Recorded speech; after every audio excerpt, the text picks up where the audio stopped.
is the State Senate.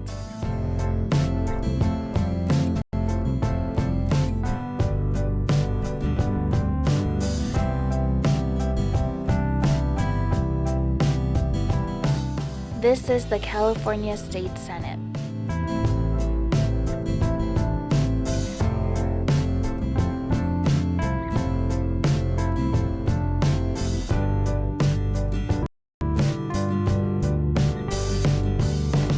This is the California State Senate.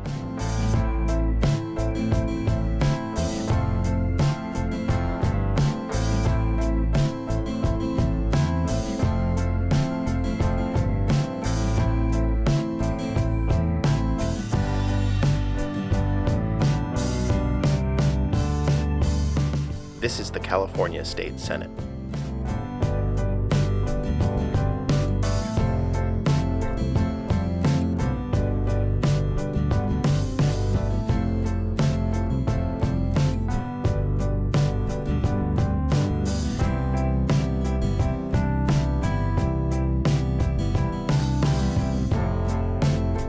Este es el Senado Estatal de California.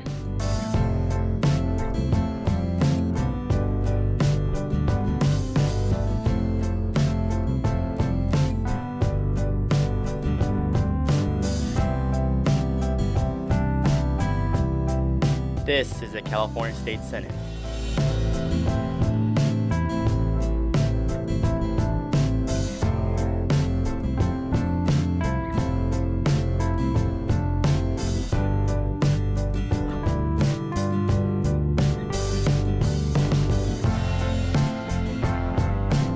This is the California State Senate.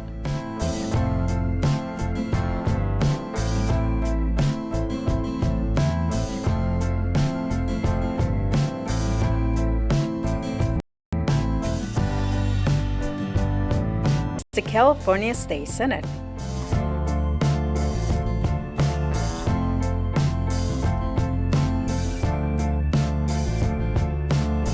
State Senate.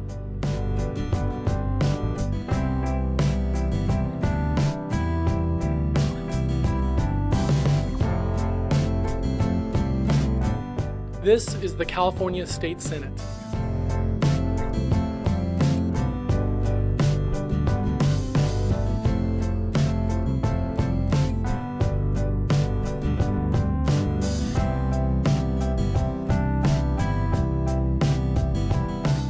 This is the California State Senate.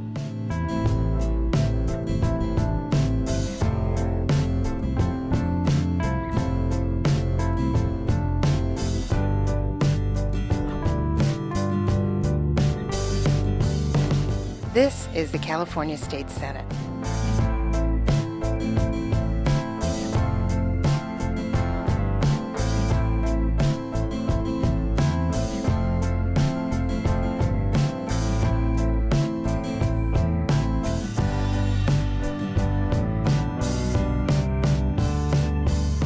This is the California State Senate.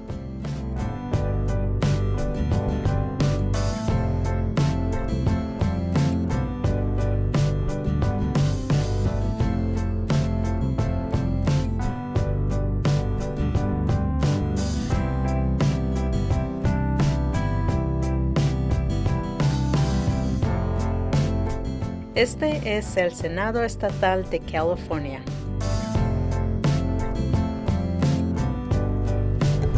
Good morning, and thank you all for being here. Welcome to our informational hearing being conducted by the Joint Legislative Committee on Emergency Management and the Assembly Select Committee on Natural Disaster Response, Recovery, and Rebuilding. Today's discussion will be on the alert, strengthening California's public warning systems. I do have an opening statement. But before I read that, I feel compelled to make the following statement. We are sitting here in Carpinteria, California, which or a little over a year ago, I guess it was, less than a year ago, we suffered through what was then at the time the worst wildfire in the history of California. It started December 4th during our so-called off-season and burned for 40 days. moving up from Santa Paula in Ventura County to past where we are right now, ending up over Montecito in next to the city. A debris flow 2 weeks later that killed 23 people. We have, since that period of time, we are no longer the worst or the largest wildfire in California history. We've been superseded now on several occasions just within the last 12 months. So it makes us ask the question, what is going on? And frankly, it's really tragic that we're here today to discuss how to deal with raging wildfires that have become the new abnormal in our state. These fires have snuffed out lives of over 150 Californians in the past year alone, destroyed homes and property, and the hopes and dreams of thousands. Our failure to listen to the plaintive cry of Mother Nature that we are warming our natural climate, creating severe and dramatic changes in our weather, leading to extreme drought, winds, and conditions that have now led us to the point we're at here today. And even after an undisputable scientific study was released just this past week, national leaders continue to foolishly deny the challenging conditions of our planet, recklessly and irresponsibly blaming those they do not like for something that is obviously occurring as a result of human behavior. But all that aside, we are here, and today we meet at the epicenter of one of these disasters, the Thomas Fire. Again, it occurred not even a year ago, and which has been supplanted over the past several months by larger fires, by more deadly fires, fires that have existed during our so-called rainy season, and so here we are. So we, the state of California, come together to try to find ways to reverse this threat to our communities, and as Governor Brown has referred to it as the existential crisis of our time. He is not wrong. And I ask, how many times does Mother Nature have to hit us in the face with a 2x4 for us to start recognizing that we must change the way we work and live and provide within our communities? This is going to continue unless we immediately recognize our behavior is creating the circumstances that have led to these fires and these deaths. And so we are here today to work to protect our people, our property, our communities by focusing on this issue of public warning systems. It is not going to fix the problem. We must try to fix the problem. But in the interim, we are here working on ways that we can protect our communities. It is our responsibility as government, it is our responsibility as human beings living on this planet, and it's one that we must start to take more seriously and act more dramatically while we figure out ways in the interim to protect the people who make up our great state. And with that, I'd like to wish you all a good morning. And thank first the City of Carpinteria for hosting this event here in their City Hall. The discussion today will be on strengthening California's public warning systems. I'm Senator Hannah-Beth Jackson. I represent this magnificent area, the 19th State Senate District, which is all of Santa Barbara County and the western portion of Ventura County. And like my colleague, Assemblymember Monique Limon, every ember of the Thomas Fire burned within our respective districts. So we understand and appreciate the magnitude of this problem. I am here also with Assemblymember Mark Levine, who serves along with Assemblymember Limon as co-chairs of the Assembly Committee on Select Committee on Natural Disaster Response, Recovery, and Rebuilding. He represents a nice area, the 10th Assembly District of Marin and Sonoma counties, and of course has similar experiences that he has had to address in his tenure as well.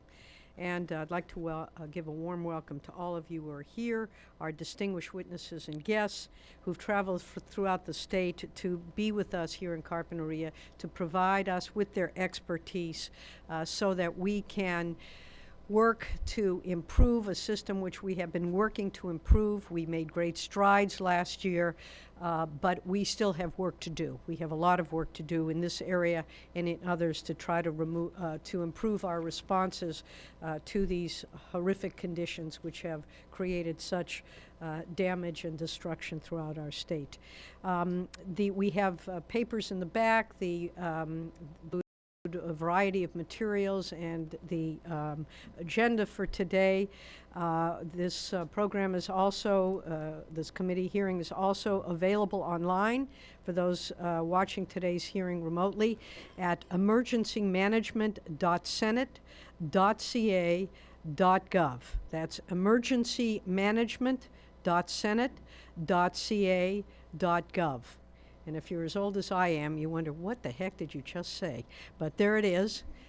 That's what we are hoping. We're going to get a good response. The public needs to understand what we're doing. We need input. We will, at the end of our hearing, allow for brief public comment. But this is just the beginning of the conversation. Our witnesses come from emergency management offices across the state, representing both urban and rural, northern and southern California. And many of those who are here today, and I want to thank you, are fresh off emergency assignments in their home jurisdictions or deployments elsewhere throughout the state using our mutual aid network, which is an extraordinary system that we have here in California, which is responsible for doing the extraordinary job in dealing with these horrific fires, reducing the potential loss of life as significantly as we have, and putting out some of these fires that would otherwise continue to rage on, perhaps indefinitely.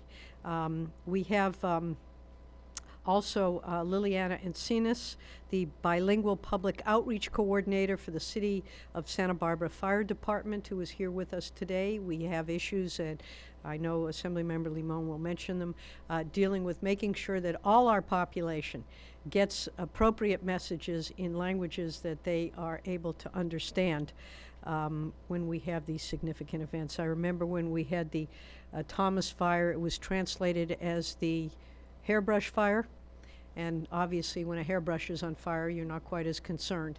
And of course that did have some detrimental impacts as a result of that poor interpretation that was submitted to the community. But Liliana, thank you for being here. She's a state coordinator for the Listos program. Her name doesn't appear on the agenda, but she will take part in the Next Steps panel toward the end of the hearing. This is the third hearing in a series examining our emergency public warning systems. Ironically, last year on December 4th, we held, I think it was our first hearing on the subject after the Tubbs fire and the Sonoma fires, to talk about that system. Little did I know that an hour and a half after banging down the gavel, saying hopefully we have a little respite, it's December, we should be able to pull together some of these best practices, that an hour and a half later the Thomas fire started. An irony that will never leave me. We have, as I mentioned, had that hearing on December 4th. On March 7th, the committee held a second hearing focused on California's decision to opt into the FirstNet public safety network managed by the Federal National Telecommunications and Information Administration.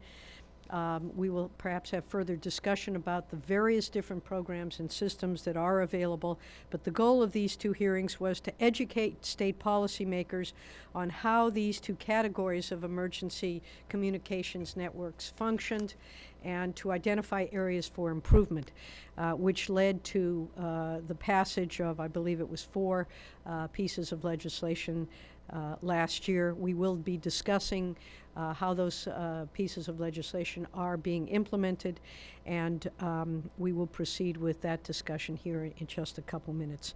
We do know there is more work to be done to create a more robust, reliable, and effective network of public warning systems across the state, and as we know, the stakes cannot be higher. So rather than go through the various fires that we have had in the past 12 months, some of which are literally still smoldering, where we're trying to identify the remains of those who, in addition to now the 88 who lost their lives at the campfire, and others, and the Woolsey fire, and all the other tragedies that we've been suffering, we have work to do. We have to move forward. We have to try on a national level to the extent possible, as well as within our state, to do everything we can to protect the public, which is our primary responsibility as government. So with that, I'd like to invite my co-chairs to offer an opening statement, and also have a statement from Assemblymember Gallagher, and if one of you would like to read that as well. You may note he is the Assembly member in the area of the campfire, and obviously was unable to join us today. So, Mr. Co-Chair, toss it over to my colleague, Assemblymember Monique Limon. Thank you. Thank you, all of you, for being here, and those watching online or at home. I think, as has been said, we had thought about gathering and having this conversation independent of what's happened over the last month and the fires. And primarily it was our chance and ability to reassess where we've been. A number of, when we first had a hearing in our district, I think, several months ago, we shared the dozens of bills that had moved forward related to natural disaster response, emergency notifications, and thereafter, everything that comes thereafter related to recovery. And, we've learned in California that even the fires that we talked about a year ago that we lived and experienced aren't all identical. And that as much as we rely on our abilities as human beings, on science to give us directions about what to do and how to do things, that the magnitude of what we've lived in the state of California has grown to an extent that we didn't really think was possible. We thought that even with these laws in place, and knowing the direction we wanted to go into, it would certainly help and aids the situation. And I want to be clear that the laws that we put in place, the hearings that we have, do help. They do aid in the situation. But a 100% remedy to these fires is nearly impossible. I think those of us that represent these areas know that, and now I see the coalition of members who represent impacted areas growing. And it's a coalition that we worry about how fast it's growing. We now have more members throughout the state of California that are feeling the impact of these wildfires specifically. And that is a concern to us. But what we're here to do today is also to listen to what has worked, what maybe hasn't worked, what we need to change, and to accept the fact that this is an evolving conversation, that we don't necessarily have a magic bullet at once, but that we assess and that we come together from experts who are on the ground dealing with some of the emergency, to those of us that are thinking more about the impact of laws and what things need to change, and how we think about this. So I want to thank my colleagues for being here. Regrettably, we've all had very firsthand experience with this, and also thank everyone else for being here. All of those of you that are going to testify. I feel like we're becoming friends very quickly because we keep seeing each other because there's so much happening in our community. But this is an opportunity to take back what we learn and what we discuss today, to accept that things are going to be evolving and that we may not have a magic bullet, but also to recognize that both the State Assembly and the State Senate are committed to this. This is why you see a joint hearing. I do believe that we'll have another senator joining us in, at about 10:30 or so. And I do want to share the statement from our colleague, James Gallagher. Oh, there's a print. I had it on my phone. From our colleague, James Gallagher. James Gallagher, Assemblymember James Gallagher, represents the city of and the communities of Paradise, as well as others, and couldn't be here today. But I think his statement is very important to hear and to get on record. Colleagues, it is with great sadness and shared grief with my community that I have to report of yet another tragic wildfire claiming the lives and property of Californians. After last year's fires, I hoped it couldn't get worse. It has. I never could have fathomed that my district would be the site of the deadliest wildfire in California history. We are up to 88 people confirmed dead and over 15,000 structures destroyed. The communities of Concow, Paradise, Magalia have been disseminated. But as many of you on the Select Committee know all too well, devastating wildfire is and has been an imminent threat in California. And in recent years, due to the drought, high fuel levels, low moisture, and ever-increasing high winds have become even more deadly for our communities. This fire moved faster than anyone could have imagined. It started in a remote area off Highway 70 in terrain that was extremely difficult to reach by firefighters. It was quickly blown to 50 miles per hour winds, and within 2 short hours had blazed through the communities of Concow, jumped 2 canyons, and was already lighting fires in the community of Paradise. Quite simply, no one expected it to move this fast. Responders have likened it unto a flamethrower, which shot fiery embers up to a mile from the fire line beginning, new spot fires, which in turn were blown even further downwind. I don't pretend to have the answers to how we prevent tragedies like this from happening. I know you are discussing warning systems today. All I can tell you today is that this happened in communities that were very fire aware, that had evacuation plans and strategies in place, that had practiced and simulated evacuations, and that had led community efforts to get people signed up for warning systems like Code Red. The fire moved faster than we prepared for. In the end, we still had people who said they had no notice, and we still had traffic jams during evacuation that prevented people from getting to safety fast enough. Knowing that we have these types of fires to contend with, we will most definitely need to up our game. I am committed, as I know you are, to finding out how we can do so. Thank you for your time and attention to this important matter, and I look forward to working with you to find the answers in the coming legislative session. Assemblymember James Gallagher. With those words, I will pass it on to our co-chair, Mark Levine. Thank you very much. Thank you very much, Assemblymember and Senator. Good morning, and thank you all so much for being here and coming to this hearing. And I also want to thank everyone who traveled here to give testimony and provide your expertise. And I'm really grateful for your leadership in this state as we're going through these disasters and the impacts of climate change.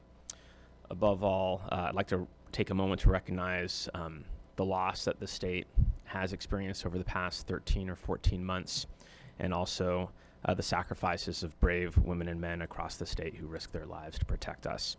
Their efforts do not go unnoticed. On Wednesday, Thanksgiving Eve, I had an opportunity to visit the Camp Fire and see firsthand the faces of displaced residents devastated by yet another wildfire in California. Assemblymember Gallagher's words could not describe more accurately what I heard on Wednesday night. I listened to both survivors and public safety personnel who detailed countless close calls and horror stories from the initial hours of evacuation.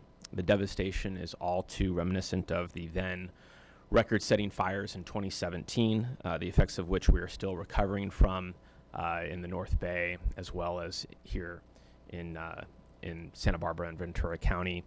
While I have friends and acquaintances who lost their homes in the North Bay fires last year, it was the Thomas Fire that took the home of one of my family members here in Ventura County. It is clear that each subsequent year will force us as residents, public safety personnel, and lawmakers to face an ever-changing emergency landscape, not only with the threat of fires, but mudslides, earthquakes, floods, and other unforeseen disasters. And it was earlier this year that I joined my colleague, Assemblymember Limon, to tour the mudslides that affected the communities of Montecito and see firsthand how your community was impacted by this. We thought that we were doing a lot of work to move our state forward and better prepare ourselves last year, but this is something that we will be working on for many years to come as our communities rebuild and we protect our communities from future disaster. It's my hope that from the discussions that we have today, we can learn ways to improve the efficiency and effectiveness of our public warning system so we may mitigate the fear and loss Californians face in the event of an emergency. Thank you. Thank you, Assembly members. I appreciate your participation and know that you have been actively involved as well in both trying to prevent these events and the process of recovery and rebuild, which will go on for years to come. And we are likely to see more of these events going forward, and we'll likely hear more stories. But we're here today to try to do everything we can to improve our system. I want to, again, thank everyone who's here. We're now at a standing room only, so I'm appreciative of your interest. I know we have representatives of elected officials here. I want to just give a shout out to my friend and colleague on the Santa Barbara Board of Supervisors, Janet Wolf, who is personally present here today. Thank you for being here. I know you lost your home several years ago in the Paradise Painted Cave fire. So, you know, this affects all of us one way or other, whether directly, and I know Senator Stern will be joining us shortly. He lives in the area of the Woolsey fire, and my understanding is he lost his apartment in that fire. He will be joining us shortly to participate in this event as well. So, without further ado, I would like to welcome our first three panelists who will provide an overview of recent fires as well as recent changes in state law governing public warning systems. Again, today we're going to focus on the public warning systems. How do we let people know as quickly and effectively and efficiently as possible so that they can get out? With that, good morning to Tom Porter, Chief Strategic Planning Officer with the California Department of Forestry and Fire Protection, Kim Zagaris, State Fire and Rescue Chief with the Governor's Office of Emergency Services, and Mike Medigovich. Did I get that right? Close enough. Deputy Director of Logistics Management with also the Governor's Office of Emergency Services. Gentlemen, the floor is yours. Good morning, Chair Jackson and Assembly Members Levine and Limon. Thank you for having this conversation. I'll give a kind of a basic overview. I'm not going to go into detail about the fires in specific terms just because you really have been monitoring that and the public has been monitoring that through the media, and that is where the best information is. But I wanted to reflect on a couple of things. The climate is changing, the fire environment is changing, and we are watching that in real time with what's happening with wildfires. 2017 was the worst fire season in California history up until this past month and this month. And we did have earlier this year the largest fire in California history in Mendocino County and beyond, and that is concerning to us. But that fire didn't burn any structures, didn't kill anybody. Move forward to November, and of course we are sitting on the heels of the two fires that we're really talking about today, the Camp Fire up in the area of Paradise in Butte County, and then the Woolsey fire started in Ventura County, burned into Los Angeles County, but two very populated areas. And what I wanted to focus on really is what we're seeing as a different thing in the fire environment. Southern California, we expect fires to move miles and hours. That's not something that's unexpected, and we prepared for that. We, in the northern part of the state, have prepared extensively, and Paradise in particular, Concow, and Magalia are some of the most exercised in evacuation planning areas in the northern part of the state. They are areas where we've had bad fires, and we know that there are road system issues, and so we've planned, and we have done a lot of fuels work in those communities. And the Camp Fire outstripped our planning efforts in sheer time. Everything would have gone according to our worst case estimates previous to what happened on that morning. And so where we are is we're watching a climate that has fire moving in miles per hour in the southern part of the state, moving north to areas where it hasn't done that before. And so we are retooling our efforts to develop plans that reflect that condition that we're seeing, and the need to look at everything. And it's not just the weather, it's not just the wind or the relative humidity. It's the extent of the drought, the length of time that fuels have been dry. Heavy fuels being caught up as burning embers in the column and dropped miles ahead of the fire, starting new fires in and around communities that trap people that are trying to get out in that direction. These are all things that we are going to be working through in the fire environment and the response to fire. And so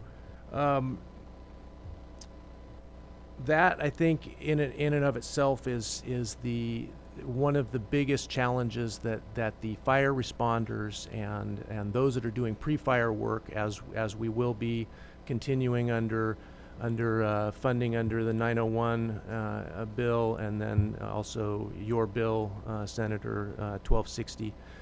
Those will be helping us to do more of this important work, and we will continue to look at ways to better plan for the things that are unexpected, which I have just mentioned. I think it's important to add to the situation here what happened in Montecito, as was mentioned, with the debris flows that have followed some of these fires, and our watershed emergency response teams are out on the fires and have developed plans to help with the early warning and the development of plans to keep people out of the way when those events occur.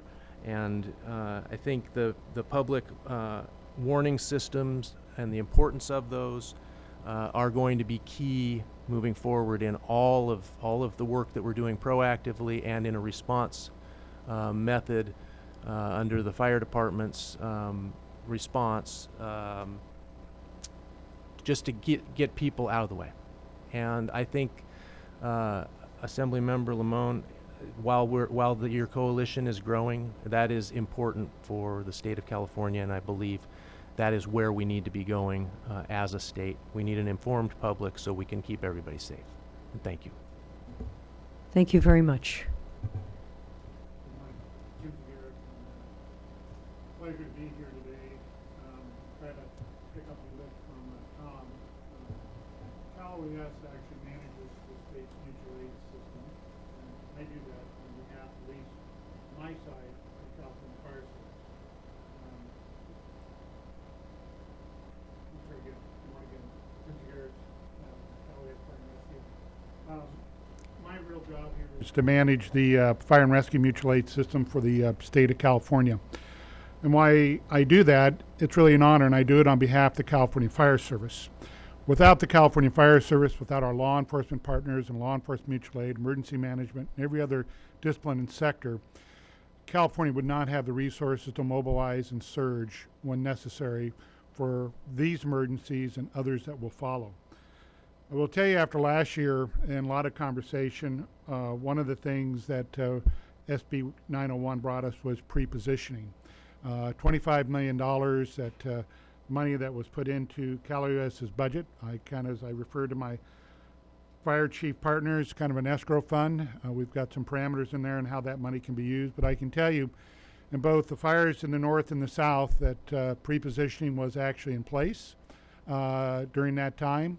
And at least I can tell you both the Camp and the Hill and Woolsey fire, resources were moved to assist on those fires fairly rapidly because of that particular issue.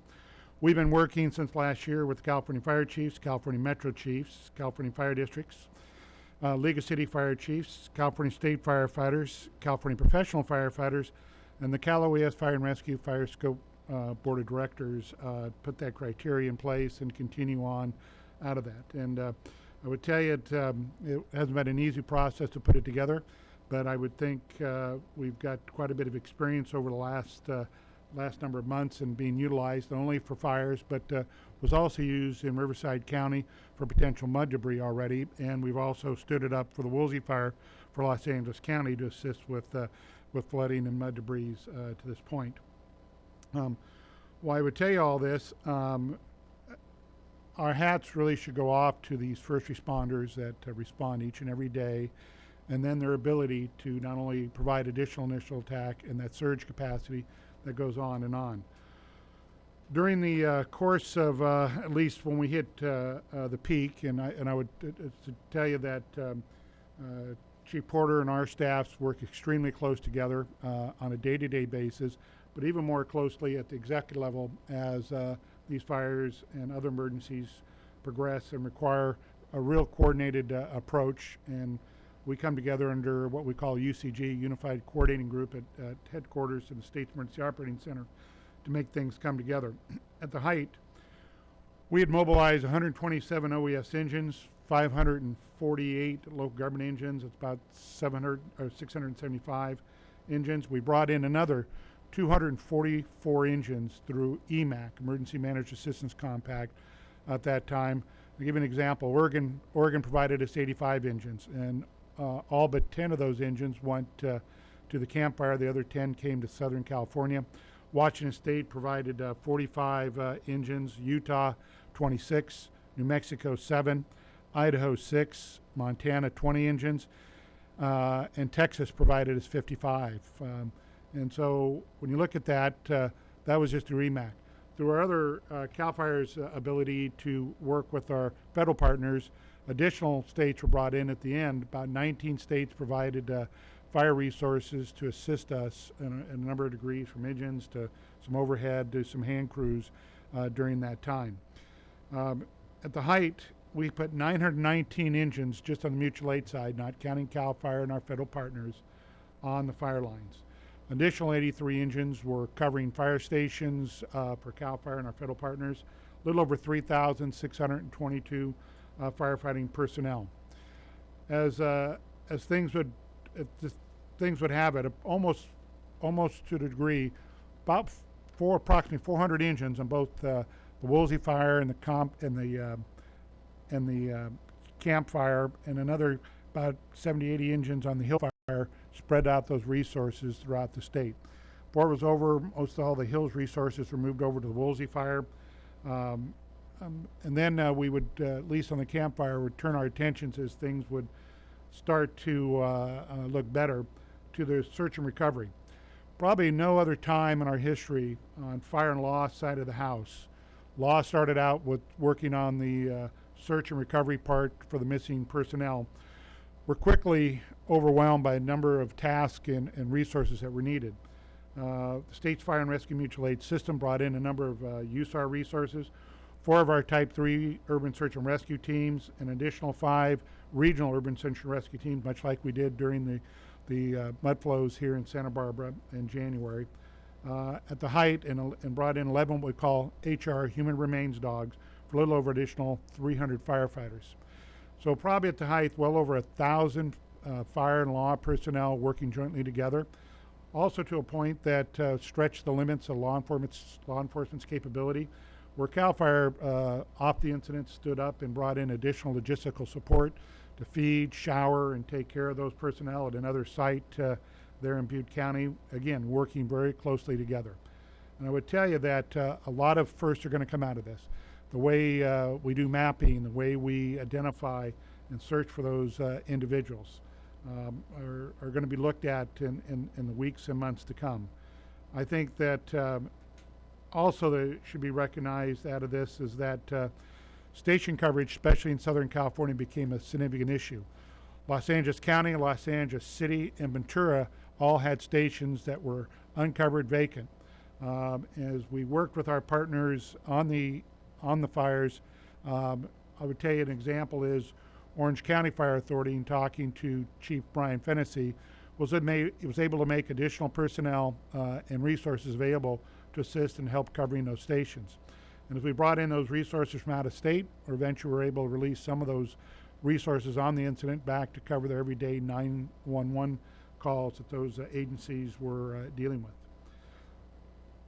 Probably the biggest thing facing most of our firefighters today in this state is a continuing, ongoing number of incidences, and protracted the long term of these incidences are worrying upon their fatigue and their ability down the road. We refer to it as behavioral health issues that we're dealing with, and it is a significant item, especially not only in the response that our personnel deal with, but in how they recover and how well they do down the road. I should add that mutual aid assistance on our law enforcement standpoint and with our partners from CHP, if Chief Payson were here, would tell you how excellent and how well that was done. We've had to bring in human remains dogs from all over the country to assist right now as well through the law enforcement mutual aid side of the house and our fire side to assist in that particular side. Working alongside our law enforcement and CHP has been the great work of Caltrans, working on road closures. Our men and women from the California National Guard, and a variety of issues from firefighting operations to law enforcement to assisting with shelters. We gave them a new assignment this last weekend to help with feeding and caring for animals up on the incident on the campfire. State IMSA stepped in, health services, a number of state agencies have really stepped up to work through it. I think you'd go back and look probably at the height, probably between north and south, over 300,000 personnel were evacuated. Over 1,000 public schools that were closed. That impacted more than 1 million students being displaced from north to south. And I think, as you're well aware, some students have no schools to go back to, and that long-range impact. I would also add that it comes down to some leadership. And as I talked early on, working through pre-positioning of the fire service leadership. Why it hasn't been easy some days, and I think Chief Lorenz and I have had a couple of very strong conversations.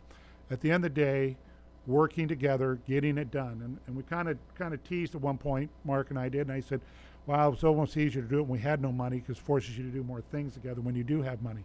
But those things are going to make for a better California and a better response system that we do have today.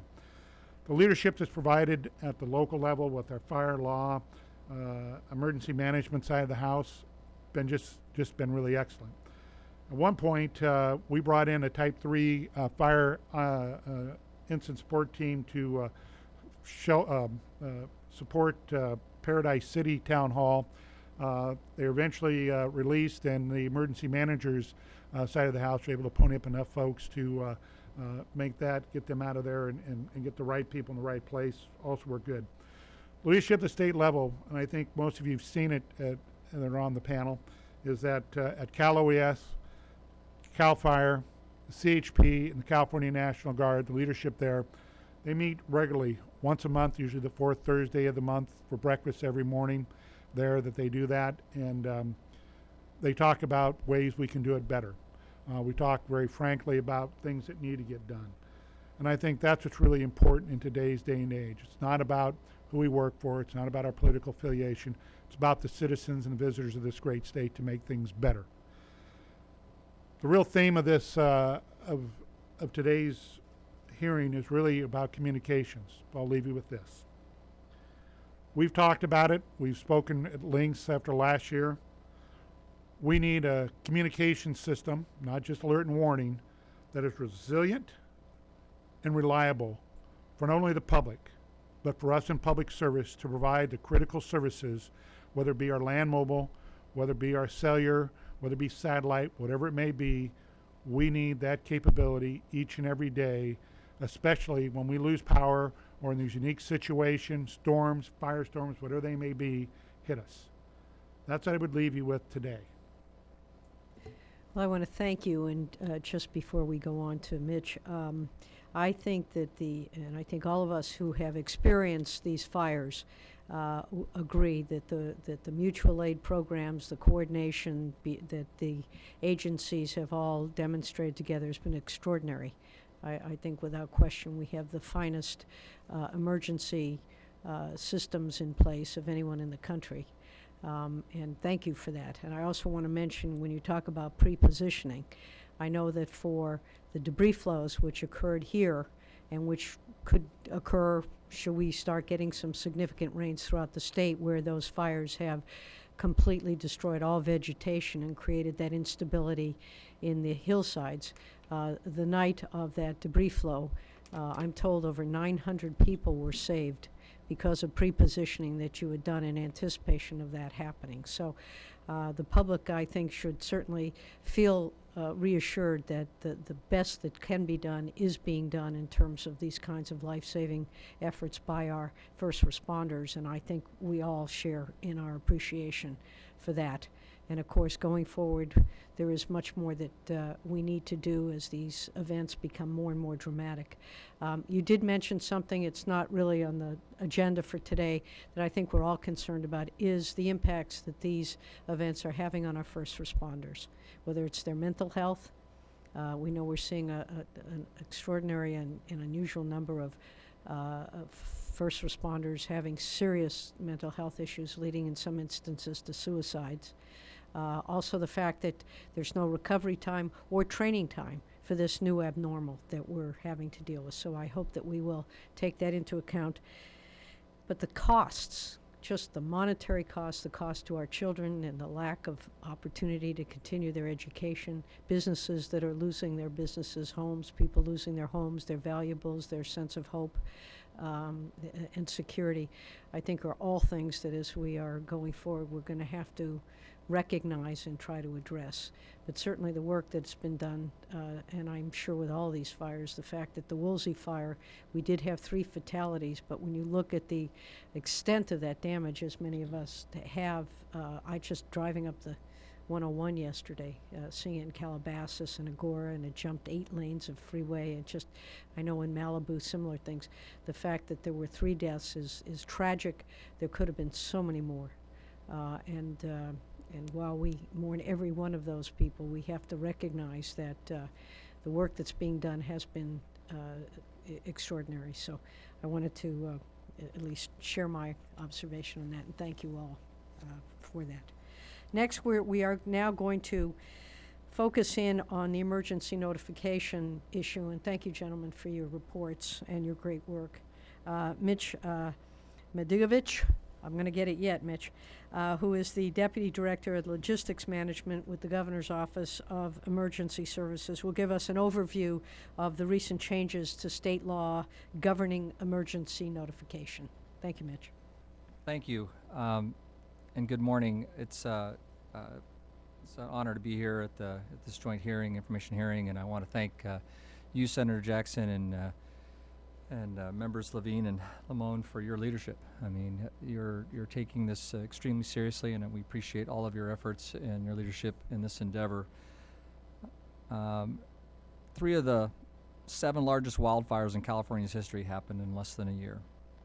And as you just heard from Chief Porter and Chief Segaris, on the most deadliest fire, the Camp Fire, in Butte County was finally contained this last Sunday. And if you look back just into last year, in 2017, we had all 58 counties were included in a federal major disaster declaration for either the winter storm or the catastrophic wildfire incidents. So this is not isolated in an individual area. Everybody's impacted in California. And as a result of those wildfire impacts, many bills were introduced to the legislature, and there were some specific bills that dealt primarily with notification of public safety communications, and so I wanted to give you a follow-up on where we stand on those bills. Senate Bill 833 from Senator McGuire, which had required Cal OES before this coming July 1st in 2019 to develop statewide alert and warning guidelines and best practices. We've been working on that extensively at this time. There's been a series of meetings at the local level with all of our local partners. We have a technical advisory group it's part of the State Emergency Management System that has been addressing this, and they're going to be presenting that information to the advisory board at its next upcoming meeting. Senate Bill 821 from Senator Jackson really is going to change the nature of how we're doing business. It's taking us from an opt-out to an opt-out versus an opt-in requirement by using the utility information that's out there. I've seen that we have our colleague Jeff Norris from San Mateo on the agenda today, which is great because San Mateo is our first adopter of that system and taking advantage of that. And the lessons learned from San Mateo will be excellent to share with our other county partners. Assembly Bill 1877 from Member Limon.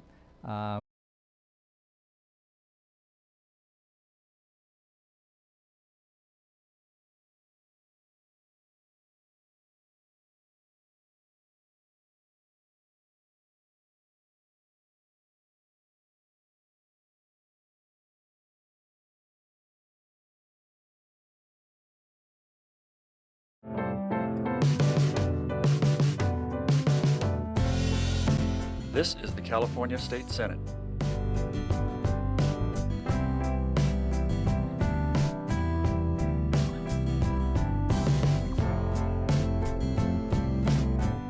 This is the California State Senate.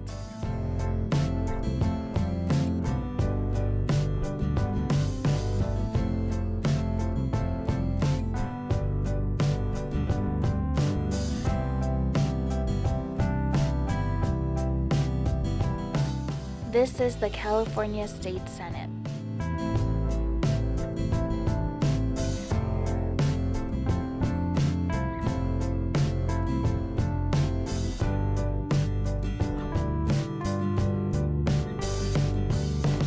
This is the California State Senate.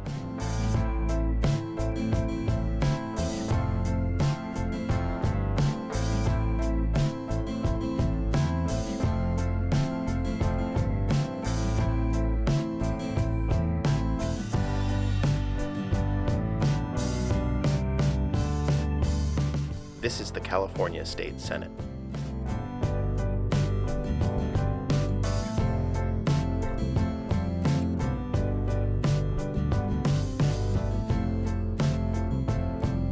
Ed is focused primarily on translation of services and translation styles and guides. We're working on that as well, and that is continuing to move forward. And then Assembly Bill 1836, Senate Bill 870 last year was on the docket, which was going to restructure funding for the 911 system to push us into a next generation 911.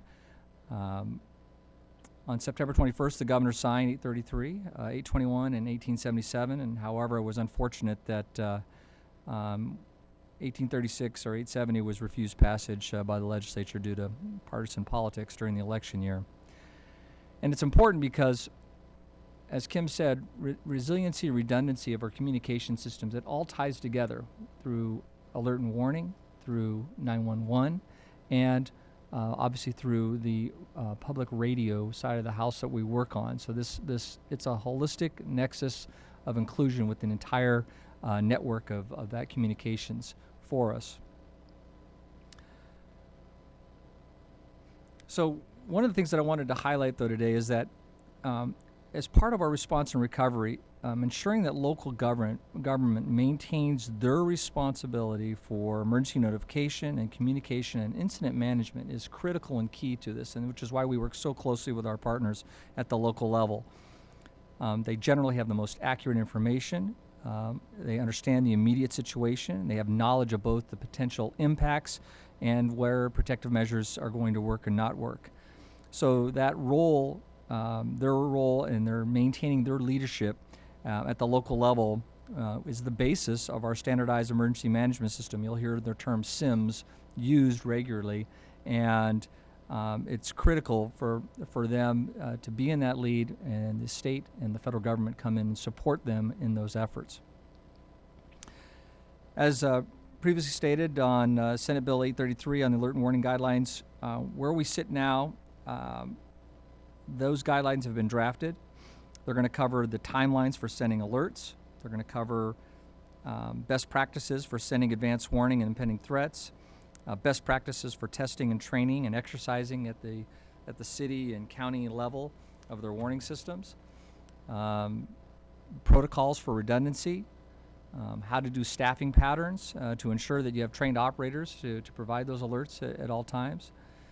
Best practices for effective notifications for the access and functional needs community, and really developing the message templates that we need to have in place for common terminology.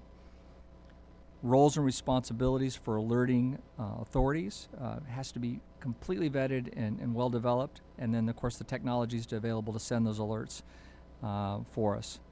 So we anticipate that guideline going before taking from the technical subgroup to the advisory board, which is that 30-member of state, county, and local membership. And then if they get full adoption, then we'll be able to publish those guidelines here relatively soon.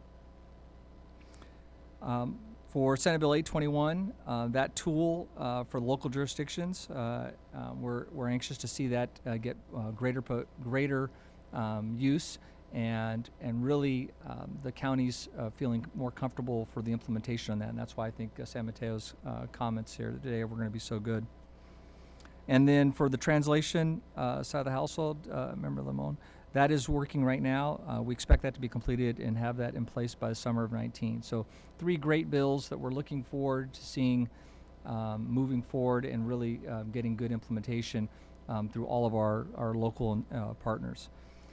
This is the year of implementation for those, and we look forward to working together with you on any future needs that we may have. So thank you. Thank you. I have a couple questions, and then I'll open it up for other questions. For you, Mitch, just a couple. What is OES doing to help local jurisdictions implement these bills? And are you considering crafting an implementation plan with things like model memoranda of understandings among public and private sector stakeholders? Yeah, our local partners are obviously the critical component to this, and that's why it's great to see the members that are on your next steps on the future panel that we have here. They have to have that buy-in for anything that we're going to push and develop together. So we've been jointly meeting with them at this time. We continue to meet with them. We draft up guidance, and then we have them to come back and ask them to tell us where we're off and where we're wrong, and where we think that we can do better. And so we continue to meet on a regular basis with those members to try to craft and develop the best guidance that we're going to have forward and continue to improve it. And is there a timeline for pushing this to local emergency managers? Prior to this, unfortunately, to these recent events that has kind of consumed a lot of our time between the Hill-Woolsey and campfires, our timeline was this December. We were intending to have this pushed out at the next SIMS advisory group. That may shift a little bit for us based on timelines, and then finally, hopefully, getting into the holidays and giving some folks a little bit of time off. But we're very close to being able to push definitive guidelines now. I've seen the draft. And we just need to make sure that we have complete buy-in from all of the stakeholders, and so we can push that out. And then the translation services, our target is summer of 19 to have that in place. one of the things you mentioned, I think we all agree, is that there has to be not only buy-in from each of the 58 counties, but that they have to take a leadership in this. Are you seeing that happening? Has there been full cooperation and enthusiasm, I guess is a good word, from all of our counties? So I would say that we're fortunate that we have now at this date 45 that I'm tracking, 45 counties and their representation out of the 58 that are actually signed up within the IPAWS community. That gives them the ability to access emergency alert systems and send wireless emergency alerts, for example, and they may also have local pieces. So there's still some room to do better, to grow, but we're fortunate that we have better adoption. I would say that Lake County is probably our best example. We saw them in 2015 struggle with alert and warning when they were faced with the events. By 2017, they were the absolute example of success. They used every form of alert and warning in the 2017 fire that struck and neighboring to them. They used their emergency alert system for the broadcast side. They used it for wireless emergency alerts. They use their own social media and their own local platforms. So we know that through practice and through good development, you can have a good program in place, and I think they're a good example of what you can see. I would add that Sheriff Martin's not a large operation. He's a smaller county, and he fights a number of vacancies, just staffing his own operation every day. But they are a really good example of what can be done and how it can be done. At the end of the day, it's going to come down to locals doing it, and we're just going to have to continue to work together at the state and local level to make it come together. Is there, we do, I think, all agree that the counties need to take the lead, but if you only have 45 of 58, that's still 13 counties that are not participating. Their communities are going to be pretty upset if they don't get the kind of warnings that might otherwise be available. So perhaps offline or at some point we can have that conversation, because we really do want the counties to take ownership, but if they're not willing to do that, that presents a challenge. And if you have a thought on that, and then I'll open it up to other questions. Yes, and we agree, and we're also gaining more and greater fidelity every day on every city, because there are some cities within those counties that have adopted, so you see they have certain programs in place, but I wanted to give you a county-wide kind of implementation level so you can see where that's at. Thank you. Questions? Thank you.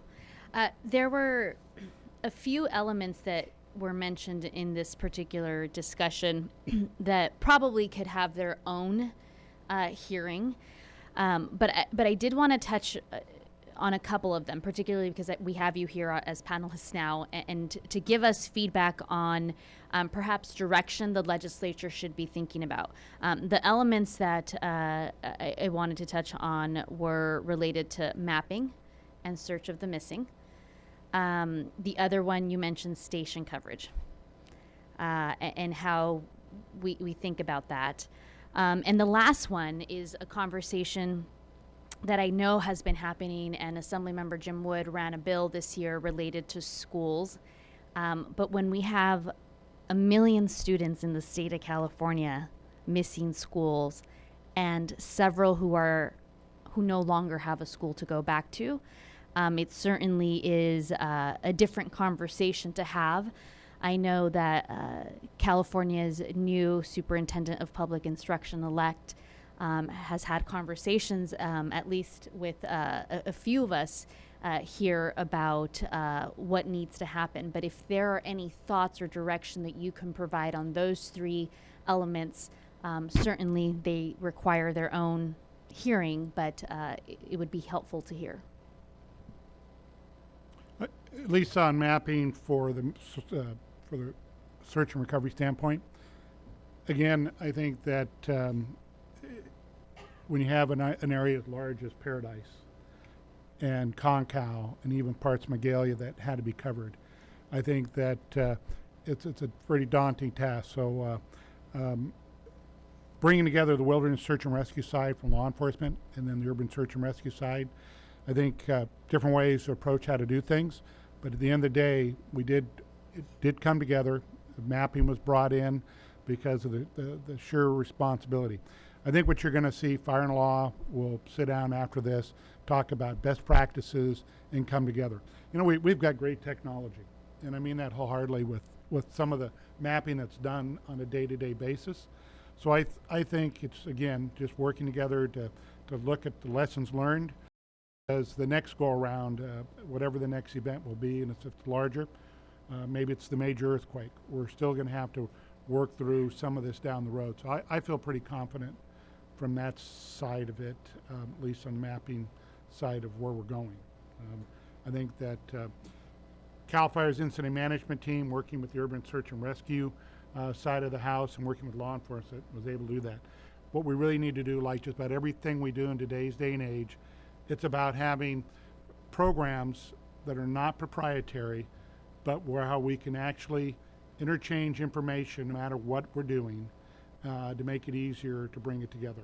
And some of it's technology, some of it's just the sophistication of it. But I think if you were at the incident base, you would see just some of the great work that was done by Fire and Law to get to this point where we're at today. But like I said, going back and searching those structures over and over wasn't going to be the way to go.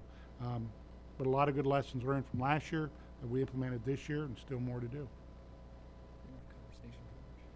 Yeah, and I'll cover station coverage, which is kind of it's a bigger issue than CAL FIRE, so I'll cover it in a bigger issue that will include the mutual aid piece, which is the non-CAL FIRE, local government, and other.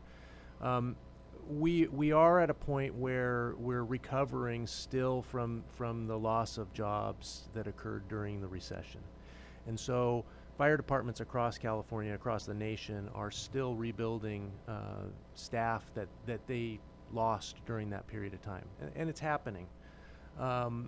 But we need to look at what the staffing model is that we need for this new situation we're in, where wildfire season is year-round, and so we do have a year-round need, coming back to CAL FIRE for more of that year-round type of staffing.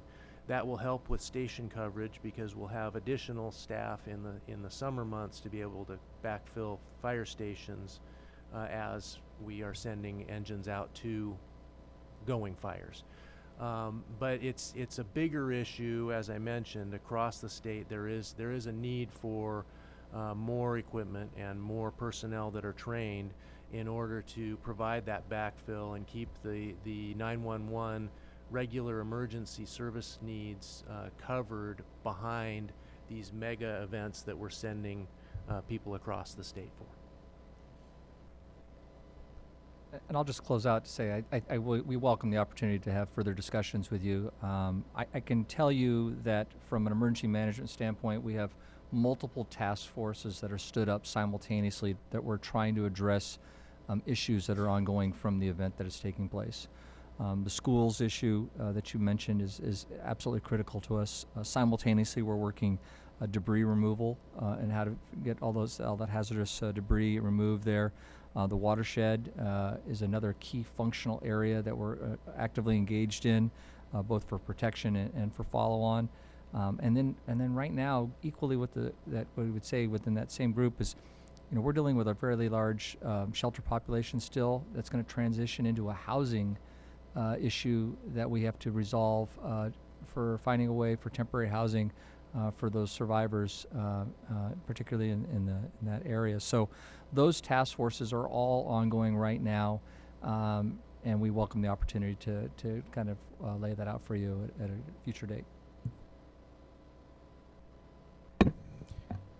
Earlier this year, we had the presidential alert test that took place, and help me understand if all mobile devices are required to be sold by their manufacturers to carry those types of alerts. So all devices are required to receive a presidential alert. Would you, by the way, explain what that presidential alert is? So when you do a wireless emergency alert, that there are the most common type that everybody is familiar with is an Amber Alert, which we see administered by the California Highway Patrol as part of that alerting process. You also will see alerts that come from the National Weather Service, or you can see one that comes from the presidential side of the household. That was the first time it had been tested, and the results on that have come back. I don't have all the exact data in front of me here, but there were some mixed results depending on where you were at based on the latency of that alert. But like as previously discussed, practice and occasional usage and understanding how to administer that program obviously makes it more successful. So that was, and I don't want to get into talking about the value of that alert. So that was essentially a test of an alert that can be used by state and local agencies and has been used by state and local agencies for many times before that national test was conducted.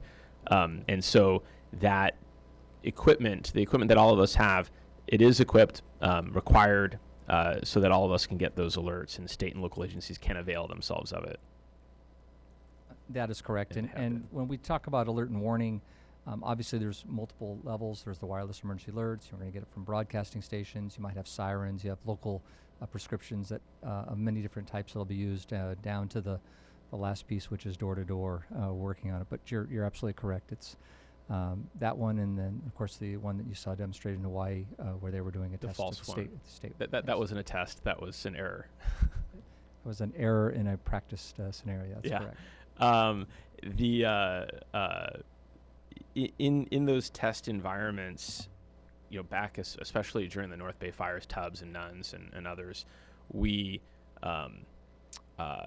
were told to sign up for Nixle for those local opt-ins, and so of course a lot of people were not signed up for those. They didn't go out to take that step to do it prior to the disaster. Subscription, of course, took off afterward. What can you tell me is the benefit for that? Because when we do sign up for Nixle, it's by zip code to get that more localized, targeted alert and warning than people who use the wireless emergency alerts are able to give. There are some limitations with the current WIA system. The number of characters is probably a good example. And then also the comfort level at the local level. So that's really where you'd like to see our local partners deciding what they want to use, whether it's Code Red, whether it's Everbridge, whether it's Nixle, whatever they're using to push information out on a more regular basis. iPause gives them another tool in the toolkit. At the federal level, it's for them, it's free, and so that's where we like to see. If they have nothing else, please sign up. But I mean, you want at the local level to have as many tools in the toolkits and the ability to feel comfortable at crafting a message and giving you that alert that there's something that you need to be aware of, or the warning, which I need you to take action afterwards.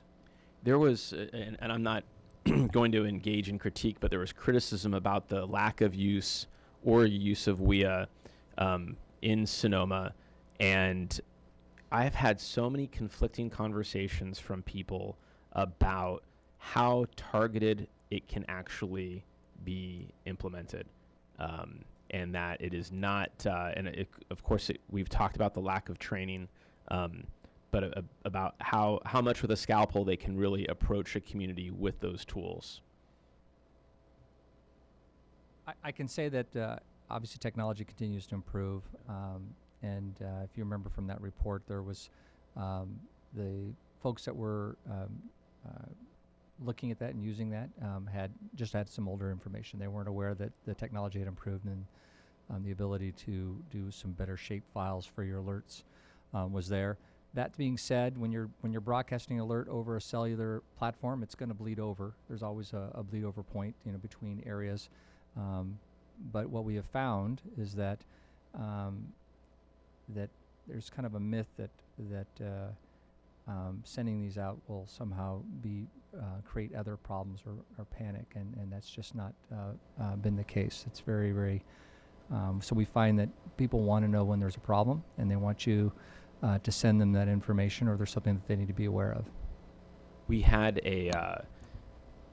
there was the great case study of Lake and how they learned from how they use these tools and then use them very effectively. And Lake has so many challenges, which the chief had mentioned, but geographically challenged, but also a very low density population as well, but very few paths of egress from the community, which is extraordinarily challenging. We also saw a community impacted by this with the Oroville Dam evacuation in a similar community in the same region as the Camp Fire, where 180,000 people were told to evacuate, and we saw what the impacts were like on the few arteries out of that community and south, and that was a demonstration of the fear or the concern that people had about doing too broad of an evacuation. We saw this complicated with the Camp Fire, where they had a plan of phased evacuations that the speed of which the fire just overtook what that plan could ever deal with. But that plan would have dealt with the impacted of traffic on the few paths outside of Paradise. This is a really challenging complication of we're very close to wildland urban interface. We're in it. We have a very fast fire, but we never developed the community to have egress that would allow for an evacuation in these types of events. And that's when we're talking about alerting communities, and we're just throwing them at these clogged paths out of town. And we heard about people who had to flee their cars or died in their cars. I remember listening to NPR one morning, and they had someone from CAL FIRE try to give advice on how to hide in the car in a fire, which was just harrowing to listen to. How do we even get to that point? I don't think we can legislate our way out of that unless we were to legislate that we needed to have more ways out of communities. Yeah, related to that, that's really a land use planning issue on that piece. I think the alerting that we're talking about primarily here is important, and more surgically implementing that, and then also early, whatever early means, and we talked about that previously, or I did, needing to get a timeline on that. But land use planning is a big piece of this as well, and we need to look at communities as ways of the community arteries as ways of moving people out of the way as well. And then where there are challenges, we need to look at what shelter-in-place zones look like and what they need to look like in order to get people to those spots that are closer to their homes, allow for the fire to go through, which is how a lot of the people ended up riding out the campfire. They only made it to a point in the community where some resources were there to be able to help keep them safe while the fire went past. And we need to do that, but if we're going to do that, we need to do that in a planned and orderly way that we've developed, and we understand the resources that are at those sheltering in place points. We can't just haphazardly do this as had to happen in that community. I mean, they knew where those points were, but we need to have a whole system of getting people out first, and then sheltering where we have to for a short period of time until it's safe to get people out. I know we need to move on to our next panel. We have voluntary guidelines that are coming up out of legislation that we passed this past year. Do you envision that these will become de facto standards, or are they voluntary because we've got 58 counties with very different communities, and there needs to be more flexibility? Thank you. Are you talking about the yeah, I think that what's happened here is going to really put an emphasis on what voluntary means. Voluntary is going to be a need to. Before we do go on, I had one other question with that, and then perhaps before the next panel, Senator Stern has joined us, and I'd like to give him an opportunity to just share with us briefly his thoughts on, if you could, and particularly the warning system. There are so many parts to this. Land use is one. Access is another, hardening our infrastructure. There are many different, we're going to try, if we can, to stay focused on this alert system issue. And so my question deals with, we rely heavily on wireless telephone companies today as we look at how are we going to notify people. Fewer and fewer people have landlines, so reverse 911 isn't as effective. I know in one of the fires we had, we ended up being alerted when a police officer came to our bedroom window and knocked on the door and said it's time to leave. Not exactly a high-tech approach, and I know we keep doing that, but we are relying heavily now on wireless telephone. I'd like to ask you how involved are our wireless telephone companies at this point in the process of issuing telephone alerts, cell phone alerts to the public. Could you tell us whether they are working with you to harden that infrastructure, what we can and should be doing to get their engagement in this? Because they are going to become one of the critical notification avenues, and if they're not participating, if they're not cooperating, if they're not focusing at all on this issue, that is probably something we should take a look at. Could you respond to that? So our cellular partners, as you pointed out, it is absolutely critical that they're part of this equation for it, because it's the backbone of which we push all of this information out. So I'll say that they're actively involved with us, particularly in the recovery phases that we're in, the response phases that we're in right now of the fight. As far as the overall hardening of their infrastructure, I don't have that information. They have not shared that with us at this time. I do know that it is a weak point. It's not public safety grade. I can say that that is a true statement for it. Their model wasn't necessarily built on that when they designed it, but obviously the criticality of what we rely on has changed. So they are our partners, and they obviously want their networks to be functioning. It's what they do for their business model. But when they do go down, because fiber either gets burned over or towers and that backbone goes down, when it's impacting, it's down for weeks, not days. It takes some time to recover and restore that, and we see that in the hurricanes or in the fires that we're dealing with. But they do everything in their power afterwards to try to find ways to bring coverage back as quickly as possible. Except that doesn't help us when we're trying to use those wireless systems to notify people of the need to get out.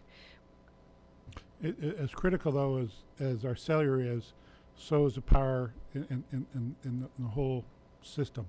Without power, they don't run forever. They've got to have something to back them up. Again, you go back to your comment about our whole infrastructure needs to be protected all the way around. And I'd be remiss to not say that going back to our 911 funding side of the house, Cal OES looks forward to working with the incoming legislature and the new governor to try to resolve the ongoing funding that we need for local government and for the state system for the future. Thank you. Thank you. Did you want to add something, Mitch? No, I was going to say that, yes, please, that as Kim said, Chief Segura said, Next Gen 911 is going to bring other opportunities, other technologies. There are other states that are doing things with those systems that are going to allow us to change and potentially change how we do alert and warning and those other areas. But your comments on the cellular side are absolutely correct. Also applies to the cable community that's out there. If you use VoIP for all of your communications now, so there's we have to have that infrastructure that's resilient, redundant, and capable of surviving, so we can get the information out. Thank you. Senator Stern, would you like to make an opening comment? Sure. Thank you, Madam Chair, and the other members for letting me jump in on the hearing today. Appreciate it. Good to see you all. Thank you for joining. It's been a tough couple of weeks here. I don't want to I want to stay refined within the scope.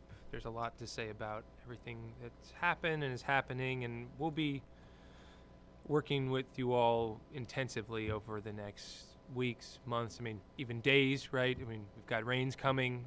This is all real time. We don't know what Wednesday and Thursday are going to look like. That's the mode everyone's in here. So very timely hearing today. I have, even going into this next potential series of small crises, we hope they are small, through the winter rain season, questions just about in the sort of slide vulnerable regions, how do we not repeat Montecito, that sort of middle of the night scenario, where maybe you do have a power event preceding it, maybe you don't, a lot of folks asleep, counties still haven't all opted into these frameworks that we know the members put a lot of work into, so not everyone's up to speed on the alert system. Like, very much right now, how's it going to look for, I guess, homeowners or residents in this region who are repopulating? So that's my first question. Just, how do you see this playing out? And what we hear is really that counties leading now in the response on Woolsey, on both sides. We have 2 counties engaged. So just maybe, with that sort of overlay, realizing that maybe you're not in the lead on this, how will that communication system look as we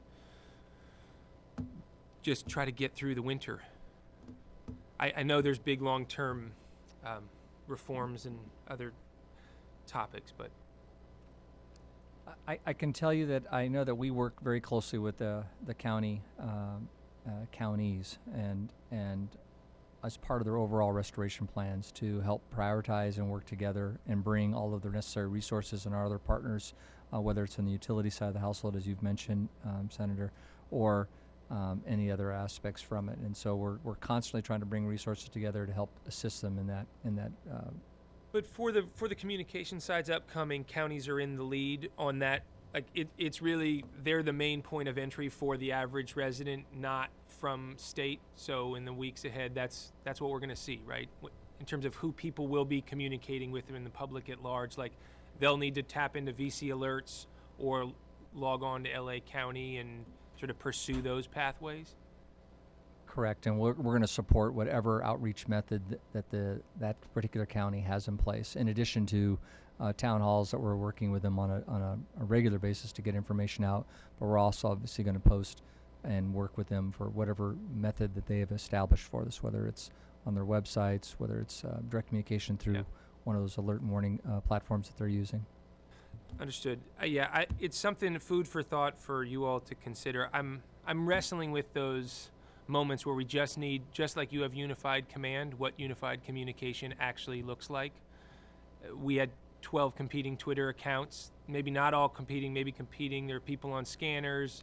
There's homemade Google Maps going up. There's officially released CAL FIRE maps. People are hunting and frenzied for information in these crises. And so I know it's hard jurisdictionally and from a coordinating function to get these sort of multi-jurisdictional events together, but I just wanted to tee it up for this committee to think on and for you all to think on is, how do we just make it one stop? Like there really ought to be, you maybe shouldn't even have to know what county you're in. I mean, there are people who live in Bell Canyon who are Ventura County, but they're LA City Fire, and they themselves as, some of them think of themselves as Angelinos, and some, like, what system are they even on? So I guess maybe you can't answer it today, but what does unified communication look like? Believe it or not, after the fires, what you do see fire law, emergency management. Your emergency management folks at the county level, and ultimately the cities, really are the ones that, have the strong coordinating piece to bring people together. Much like we have unified command, they have a joint information center that comes together to share information. And again, as you've already stipulated, is that the emergency knows no boundaries, knows no jurisdictions. And so they actually start talking very early on, especially as the weather starts coming. A lot of coordination's taking place. And I think as the next panel comes up, you'll actually be able to communicate that with some of them. An example is some of the folks who got up here actually had to experience it last year here in Santa Barbara to get ready for it. And again, it requires us all to come together, much like Unified Command, the early planning stages at all levels of government, and especially the response side of the house, to get the notification out, to stay on the same page is critical. And the only other thing I would add to that is that when the average person in the public actually wants to look for a different piece of information. They actually want confirming information from you. So to say that you think you're going to have a single one-stop shopping is really not going to be it, because people will receive. They'll double check you. They want to validate that and get confirming data that it's out there and from another source. And as we saw, I appreciate that point, because I mean, you saw TV news coverage actually play an incredibly important, and in some cases actually a critical public safety role between the AM radio stations and TV news, which you're not going to tell Channel 7 what to say, right? They're going to say what they want to say, but in fact, they played a really helpful role in both, post-disaster and even during getting information out. I mean, that's not cellular dependent. So people literally, KNX was a lifeline for certain families. So I appreciate that. Maybe that's not the right question then. Maybe it's not, one-stop shop, but it's how to get the most accurate real-time data out there, maximizing that transparency during an emergency event without undercutting your firefighting strategy, but really empowering all those resources we have with maximum data about fire movement, advanced warnings, sort of looking, I swear there's got to be a better way to engage, even with the tech community here that we have at our disposal. Like how does that real-time fire mapping start to interact with the public, and what can be done to just empower all these non-traditional outlets too? And I'll leave it at that. Thank you, Madam Chair. I think just a comment, during the Thomas fire, I think we were all, wherever we were relocated to, watching our local news, which was on 24/7. Which provided us with the best real-time information as to where the fire was going, who needed to be on the alert. And again, as we've been discussing, Senator, it's a multifaceted approach, whether it's radio, TV, cellular, internet, all the options have to be on the table. That's why I think we're all looking forward to hearing what some of those best practices are. Great. Thank you. And I want to thank the three of you for providing very valuable information to us, particularly as we get ready to start the legislative year and think about what needs to be done and how we can continue to work together. So thank you for your testimony. I am going to ask the next panel to please join us now. The next panel is going to focus on implementing change on the ground. So we're going to really look at what's happening. We are going to start off with Holly Crawford, Director for the County of San Diego Office of Emergency Services, Jason Terry, who's an Administrative Analyst for Tulum County Office of Emergency Services, Jeff Norris, Emergency Services Coordinator, San Mateo County Sheriff's Office, as well as Brian Uhl, Emergency Manager, Santa Barbara County Office of Emergency Management.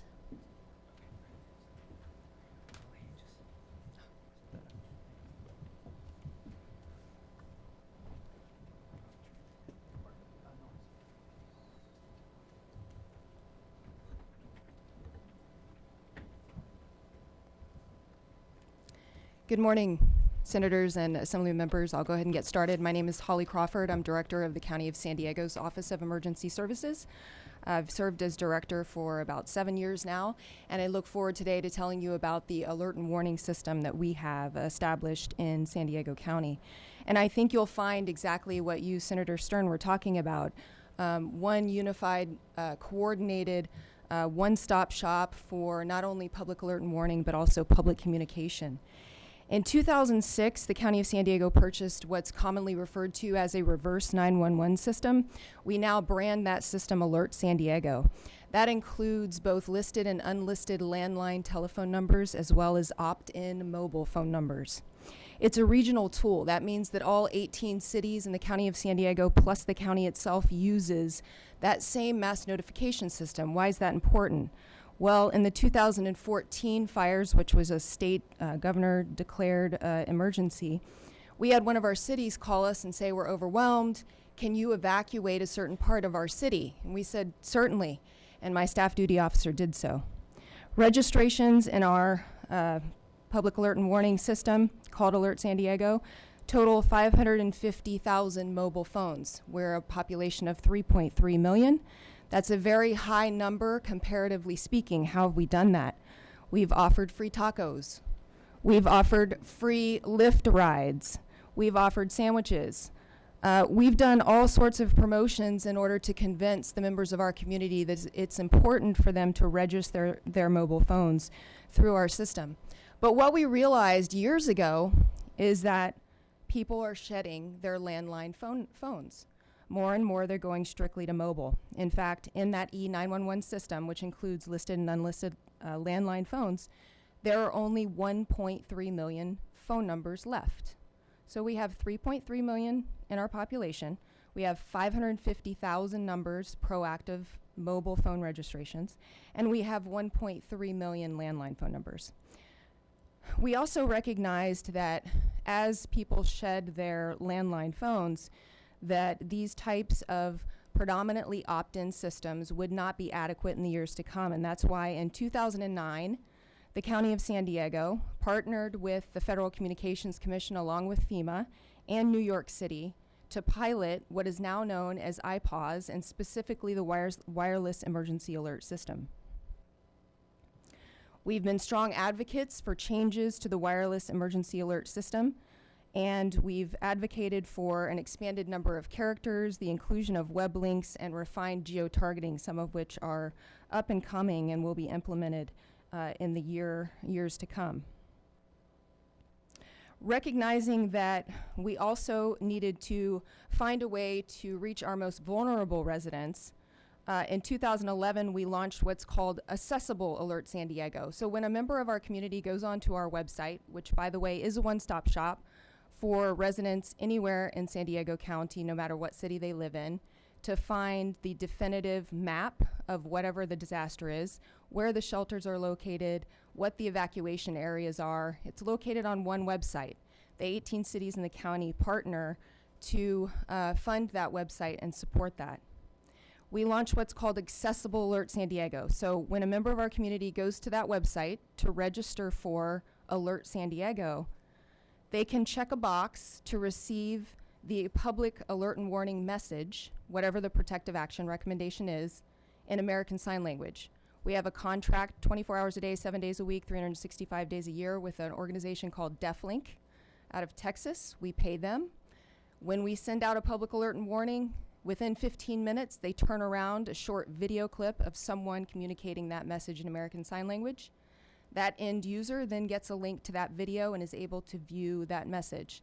It also includes text and audio along with the message. Now, we've used the Wireless Emergency Alert System a year ago in the Lilac Fire. And because WEA results in mass over-notification, we've elected to do business with WEA in the way we do pretty much everything else as it relates to emergency management in San Diego County, which we do it as a region. So the 18 cities have signed a memorandum of understanding such that the Sheriff's Department and my office, my staff at the Office of Emergency Services, are the only entities that initiate a wireless emergency alert. What does this do? Well, it prevents one city from sending out one message and another city from sending out a conflicting message, so it's all coordinated. On the issue of language, AB 1877 addresses this. We don't currently make outbound calls, public alert and warning calls in Spanish. However, within 15 minutes, sometimes sooner, of sending out a public alert and warning, a translation of that message in Spanish is posted to both the Spanish version of our emergency website, it's posted to our SD emergency mobile application, and it's included on our Spanish Twitter account. My office has long recognized the need to reach communities isolated because of language.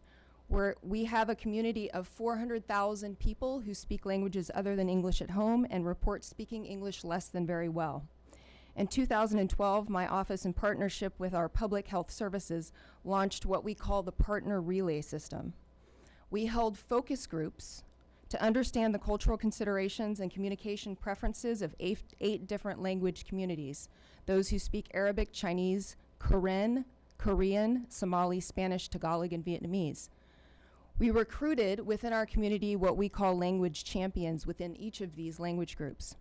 They're faith-based leaders, refugee resettlement agency leaders, nonprofit service organization managers, who've all committed to receiving information during times of disasters, translating the information, and then distributing it back out on their networks, such as their social media accounts, their websites, and posting it in their actual facilities.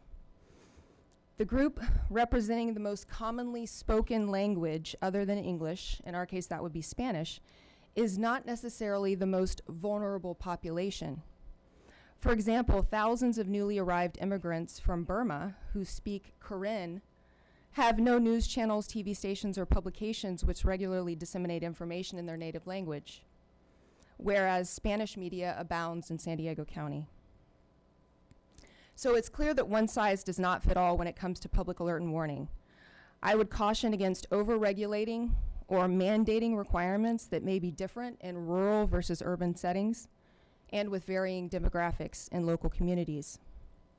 It's clear to me that the future of mass notification is the WIA system. As of next year, when the geo-targeting is refined to 1/10 of a mile, our Alert San Diego system, which is the traditional system of both listed and unlisted landline telephone numbers and proactively registered mobile numbers, will become secondary to the WIA system. But I want to end with the fact that we can't put all of our emphasis on tools. The very definition of a disaster is that systems will be overwhelmed and technology will fail. That is certain. Where do I think the gap exists? I think it exists in personnel, in emergency managers. My staff are the ones who identified that there was no single grid system that was used among fire and law enforcement to communicate the boundaries of an area that needed to be evacuated. We solved that problem by working with fire and law enforcement to adopt a single public safety grid system so that communication from the field to dispatchers is streamlined and quicker. My staff of emergency managers at the county level are working to train fire and law enforcement dispatchers on the wireless emergency alert system. We, the emergency managers, are promoting our alert and warning systems and disaster preparedness in general. Fire service is there to fight the fire. Law enforcement is there to stop crime and maintain public safety. But until there's significant investment at the local level in people who think about these large-scale catastrophic disasters on a daily basis and work to improve our resilience to them, I believe these stories will sadly repeat. That concludes my testimony, subject to your questions. Thank you. Next we have Jason Terry. Good morning, Senators, Assembly members. My name is Jason Terry. I have a lot of the same perspective in a very different scenario. I am part of the Tuolumne County Office of Emergency Services. Our county has just north of 50,000 people and one incorporated city. So we have a different scenario where we're from, but a lot of the same challenges. In 2013, Tuolumne County was devastated by the Rim Fire, which at the time was the third largest wildfire in California. Obviously, with recent events, unfortunately, that has dropped a little bit lower. It was during this time that we reviewed some of our practices, some of our emergency alerts, and tried to find additional ways in which we could reach out to our community. One of those ways that we were actually drastically increased our membership in Everbridge was a contract with Comcast and AT&T. And looking at the numbers today, 95% of the people that we have signed up through Everbridge in our county is by those contracts. Really only 5% have opted in on their own at this point in time. Of course, we continue to try and work with public education. A lot of our different response activities, it was mentioned earlier, we've had storm events the last couple years. We have our tree mortality epidemic. We incorporate all the public information together and just try and reach as many citizens as possible in those events. So that has been a beneficial tool for us to use. But at the same time, like was previously mentioned, landlines as popular, and we see some of those dropping off, and that leads us to one of the issues that we have using our Everbridge alert system, or even the iPause is 70% or more of our county is in the Stanislaus National Forest, and as you're climbing the hill up 108 towards Sonora Pass, where people like to recreate, or going out to Yosemite down Highway 120, depending on what service provider you have and where you're at, you might not have reliable service. So using these systems as a backbone to notify individuals just sometimes isn't sufficient. And we use a lot of different tools to counteract this. We had the Donnell fire this summer. It was approximately 36,000 acres, and it was up by Lake Donnell. And we sent out deputies, and we were able to evacuate a large number of people. A few dozen structures were destroyed, permitted structures in forest land, but no lives were lost. So even though we send out the emergency alerts, we pair that with physical contact whenever possible, and then of course working with our local media partners, working with the social media sites through our sheriff's office and our fire offices. We are able to fill some of those gaps, but we still definitely have that gap of just reliable infrastructure up the hill. That's all I have. I'll take any questions if there are any. Thank you. And I think we'll reserve our questions till we hear from all four of you. Next we have Brian Yule from Santa Barbara County. Good morning. Thank you for allowing me to speak here today and for taking on this important issue. My name is Brian Yule. I'm an emergency manager with the Santa Barbara County Office of Emergency Management, and I'm one of the officials in our office that are tasked with public alert and warning. As the previous speakers pointed out, and as we've seen in the course of several recent disasters in our state, being able to deliver coordinated, prompt, reliable, and actionable emergency information to the community is critically important to keeping them safe. In the last 2 years alone, Santa Barbara County has been faced with several disasters, and my office has sent out hundreds of alerts and warnings. As a result of that, we've learned a lot, and we've used that knowledge to develop what we feel is a very sound emergency alerting protocol. One of the things I want to convey to you today is that while emergency alerting may seem simple, it can be anything but. Emergency incidents can happen suddenly, leaving officials without enough time to get an alert out. There are unavoidable delays in the field. Alerting officials are often operating with incomplete and unverified information. There are major limitations of alerting tools and infrastructure. And there's the ever-present potential for technical failures and human error. There's also legitimate concerns associated with over-alerting and causing unnecessary panic. And one of the most difficult and often overlooked aspects of the alerting process is associated with crafting emergency messages that can be easily understood by a diverse population and can override an individual's internal decision-making process and trigger them to take swift and appropriate action that'll keep them safe. One way the state can assist local governments is to understand these and other obstacles faced by alerting officials and help paint a more accurate picture of the alerting process for the public. We need to make clear what's possible and what's not.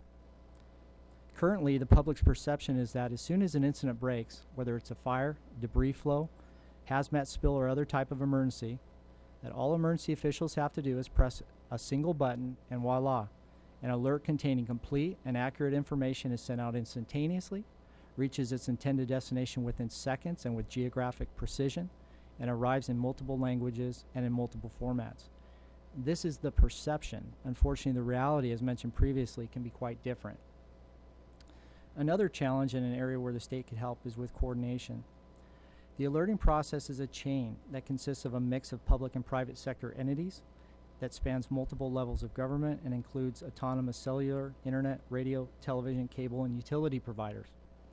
Each link in the alerting chain is dependent on its downstream partners and their infrastructure to get an alert or warning out.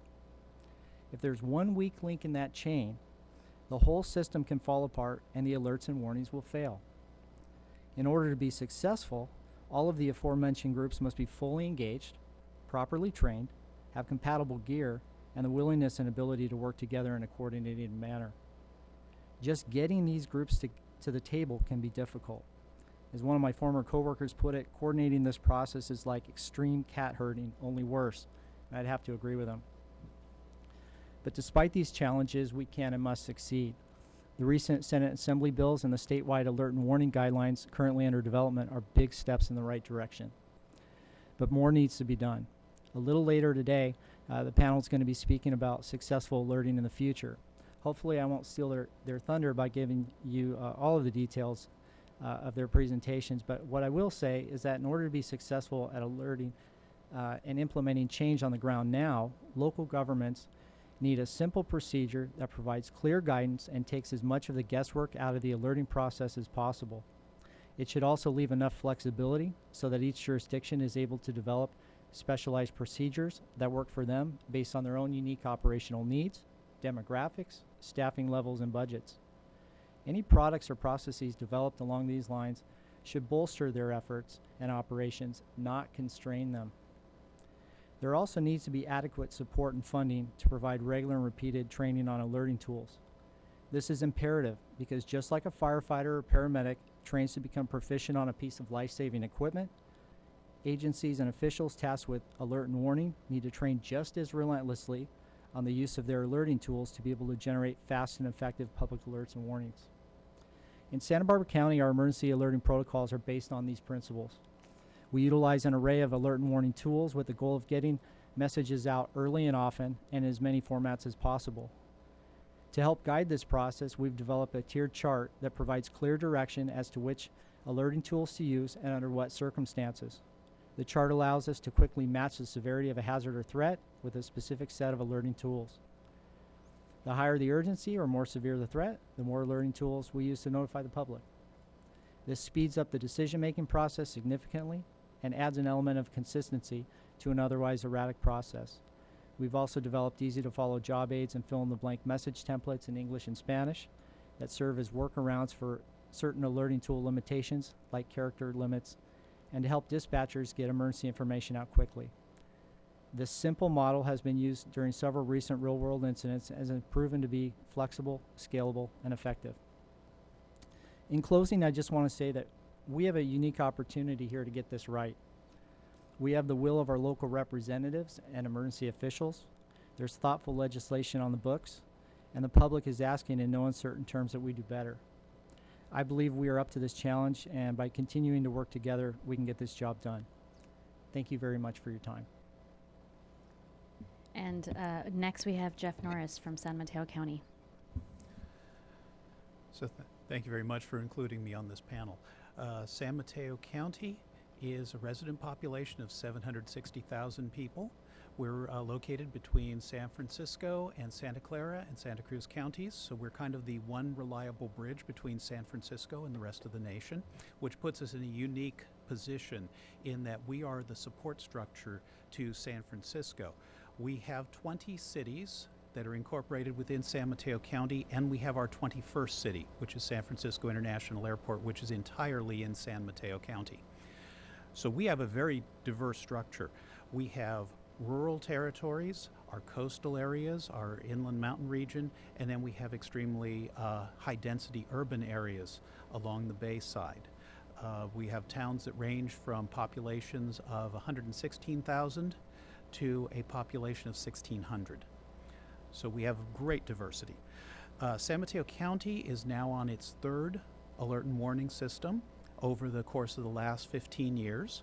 We're currently using a system that has an integrated reverse 911 as well as an opt-in system. We're also using it for our health alerting system for our health department to be able to notify clinics and service providers. So it's a very diverse system. As such, I've been tasked as the primary system administrator, and consequently I'm into the hardware all the way down to the how to code a particular city or a particular jurisdiction into the system. With the support of our Board of Supervisors and championed by our supervisor David Canepa, we were able to be the first to adopt a measure to pursue the additional information that can be obtained under Senate Bill 821, and we greatly appreciate that. As such, we're looking to our alternative sources. We're not looking at obsoleting our opt-in system because that is how we're always going to obtain individuals who otherwise aren't going to be in the system, our traveling community, our student population, individuals who may be passing through San Francisco International Airport or to other parts of the county visiting relatives. We already know that there are members who have opted into our system in other states and even other countries because they have relatives here and want to know what's happening. They want to know that our community is safe. We look at the ability to obtain other data sources, and we know that the biggest gap in our data sources is voice over IP telephones. They have superseded in many areas landlines, and because of the topography of San Mateo County, even though we have a large urban population, we have a significant percentage who are in canyons where there is no cellular coverage at all, regardless of carrier. So we know that these individuals are still using conventional landlines if they have a phone, or they are using voice over IP phones. So we're looking forward to the opportunity to how we can obtain those informations. We don't look at these measures as obsoleting our opt-in system. We look at them as complementing and filling in the holes where our system currently lacks ability to contact people. But as all my colleagues have stated, all of these systems rely on robust, ruggedized technology to maintain these services. And when something as simple as a single telephone pole falling over, taking out a fiber optic cable, can cut off and isolate an entire community, that is really the circumstance in our county. We've seen numerous landslides, even small landslides, that were able to take out a single pole, which in turn cut off communications for an entire community.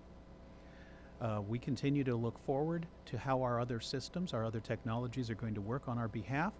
We were one of the early applications for an IPAWS, Integrated Public Alert and Warning System, agreement with FEMA. We have had the good fortune of not needing to use it, but we have that tool available to us. We have studied and experimented with the training system, so we understand the limitations of 90 characters. We also understand the limitations of a one and done type message. When a WIA message is sent right now, it is the next message that comes through, it is gone. That message is lost. Also, if you don't receive it on the first pass, you will not receive it. We've looked at how we have the inability to know where towers are to right now centralize our location of our targeting, and we understand how WIA systems consistently will over alert or under alert because your coverage of towers varies dramatically and where they're located versus your emergencies. We certainly encountered that during the Glenview fire, which was the gas pipeline explosion in San Bruno, when our primary alert covered most of the city of San Bruno, but did not cover the affected area. There was no technology left in the affected area. It wasn't going to get a message anyway. So we're looking forward to your assistance, and particularly how the state can provide us with assistance, templates, guidelines that we can adopt and fit into our system.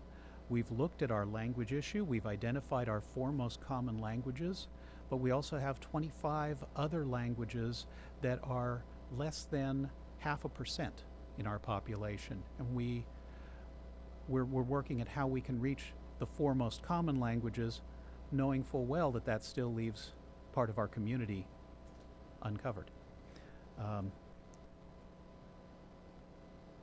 So going forward, we intend to utilize these opportunities to enhance our systems, to build upon it, rather than to obsolete any section of it. We intend to keep as much of our opt-in as we possibly can, to continue encouraging it.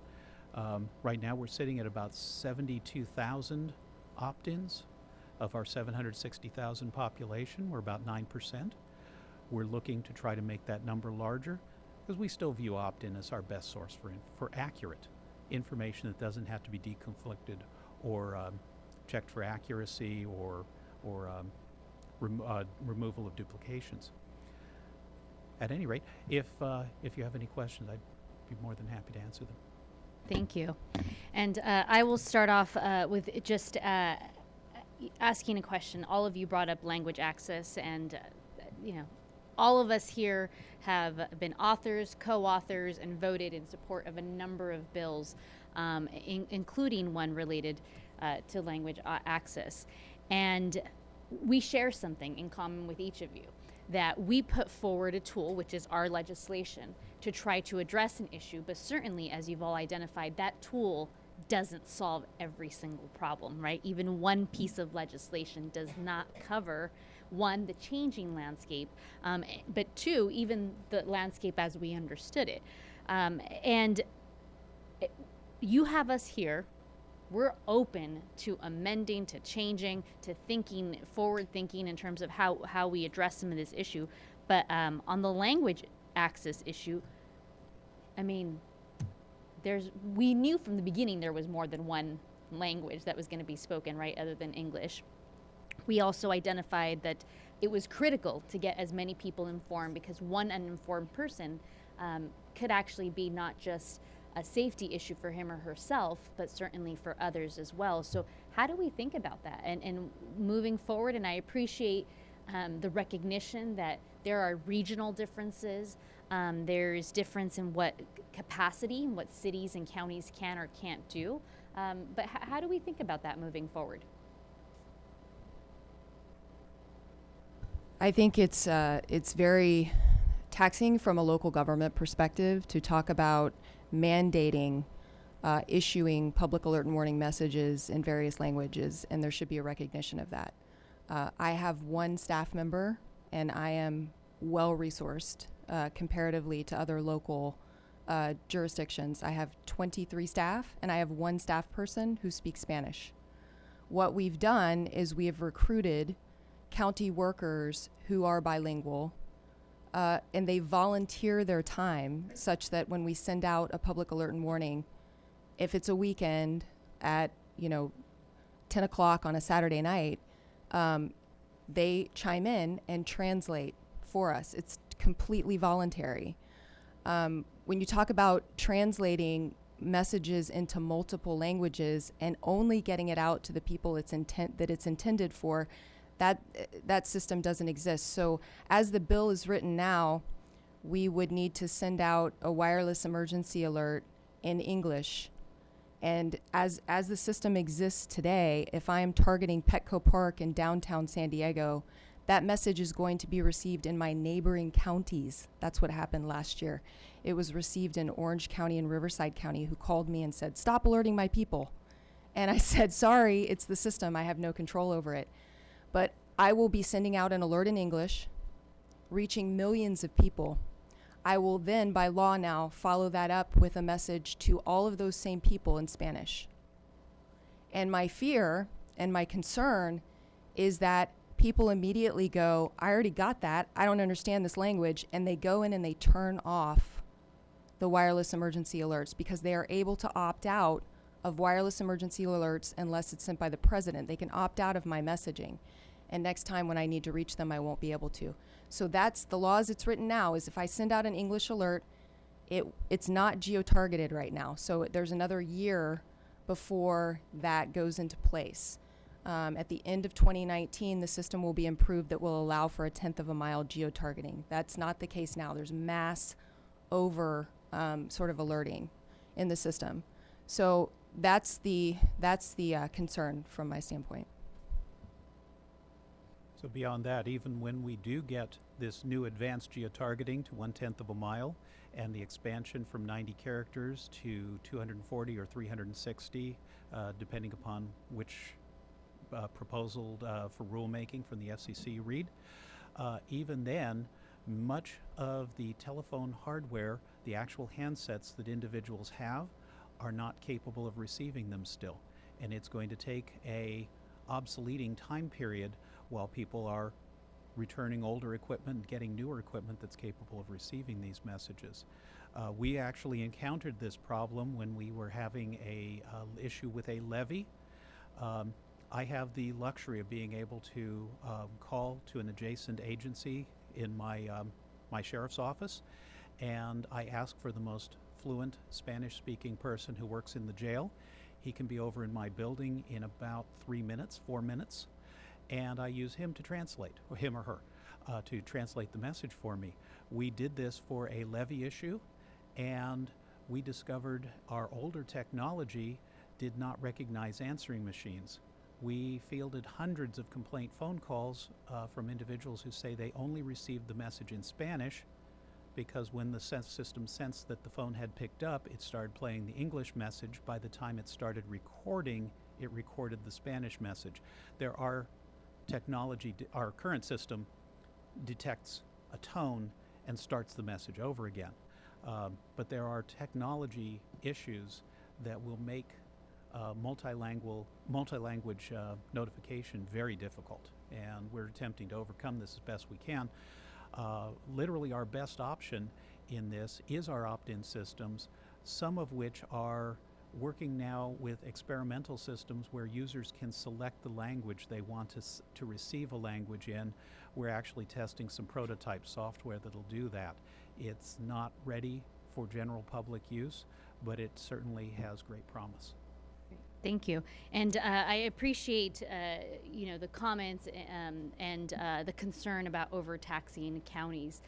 Certainly, when we move forward legislation, it's not with the intent to overtax counties, but it also comes from, especially the language issue, came from multiple counties having this issue, and multiple counties having real challenges in translation. I mean, the examples we were getting were probably not reflective of the fact that, so much of technology started in California. And when we're doing very basic translations that not only are wrong, but are putting people in more danger, that causes a concern. Not a one-time thing, but a repeated thing over counties. And what I am also looking for is when we have a state of California, when more than 44% of Californians speak a language other than English at home, how we get there. It sounds like working with our partners in tech. I know several of us have been working with them to try to identify how the geo-targeting is very important, certainly, but also how to make some determinations to be more specific and more targeted in what message we're trying to get out to what constituency. The goal is certainly not for people to opt out. And I thought that the previous panel also said that there's a mixed review on whether what too much information one is and what it really does. Does it really concern folks or not concern? And it sounds like there's different schools of thought on what that does. So again, I appreciate the comments and I look forward to hearing what pieces we need to change so that you can be effective in really doing what you're responsible for doing at the county level, but also so we can get information out to Californians, because that is something we hear about on a very regular basis, how during emergencies that they want accurate information, and that rises to the top. So thank you. And Assemblymember Levine, Thanks very much for your presentations. You've all done a very good job to demystify a little bit about the work that you do and deal with some of the perceptions of the emergency alerts, which I think a lot of Californians have concerns and questions about. You all have different sized communities and therefore different size offices to respond to disasters in your communities. And I just have some practical questions about how alerts work for your offices. And they're not, I don't mean to have any suggestions be overly prescriptive because of the differences, but is there specialized software or hardware used to do these alerts, or is this something that's a web-based app that could be used on a tablet or a computer from any location? I also am curious about how many staff have this training in your offices, and also whether there's any requirement for the staff that is trained to be on or on call and able to do these alerts in your communities. Thank you. In Santa Barbara County, we work in tandem with our Sheriff's Dispatch Center. They have dispatchers on 24/7, whereas the Office of Emergency Management, we work beyond normal business hours and we have duty officer coverage. But for instance, I might be driving down the freeway in my vehicle, and if I were to get a call to send out an alert, I would have to pull over, turn on my hotspot, log into my computer, log into the system, craft the message, send out the alert.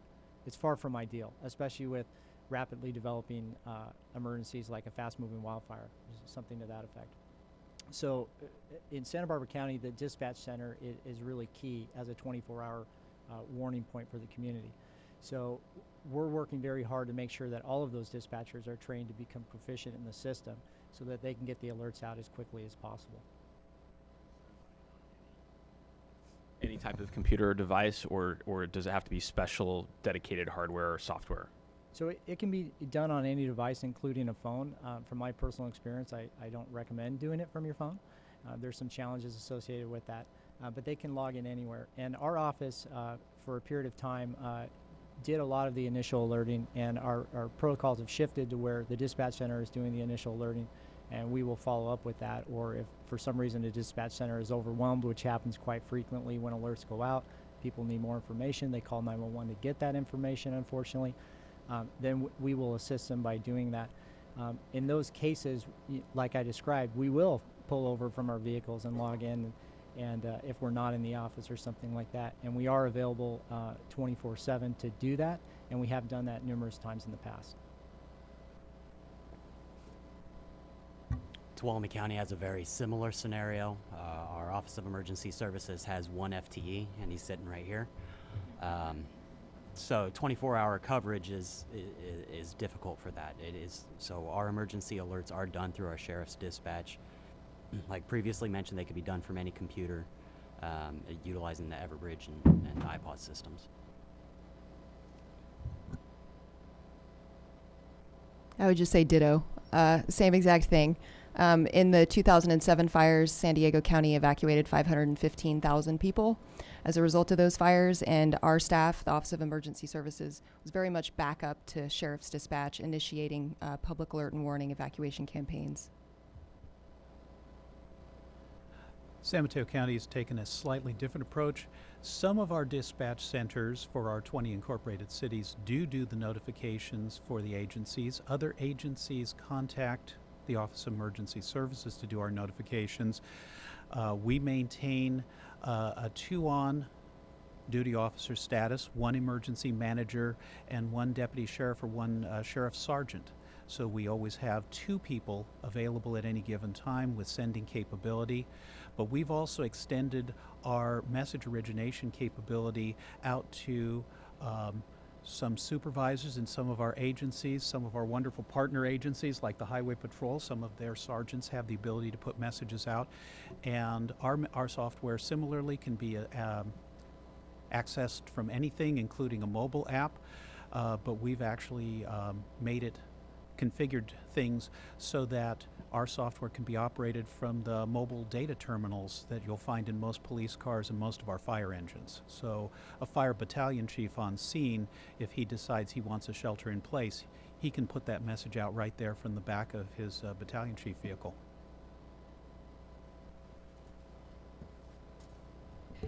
Thank you. You know, all this testimony just confirms the fact that there is no one way to solve this problem. But I'd like to focus on the issues that I try to resolve in the legislation that we've been referring to, my legislation on requiring an opt-out and requiring that people are included in the notifications unless they don't want to be. Because we have seen that there are very few people. I don't know whether we should have taken the taco approach and offered tacos to everyone, but getting people to opt into the system has not been as successful as we would like. Even after the Thomas fire, we discovered very few people. We did see a little spike in some of the areas that were most directly affected, but not throughout the counties as a whole. And this is a first line of defense. So the legislation that I introduced that was passed does allow counties, gives them the discretion to create an out program. Everyone, by requiring that our utility companies will share their information about where people live, what their phone numbers are, whether it's wireless or landline, and put that into the system, then giving people the right to opt out if they don't want the notifications.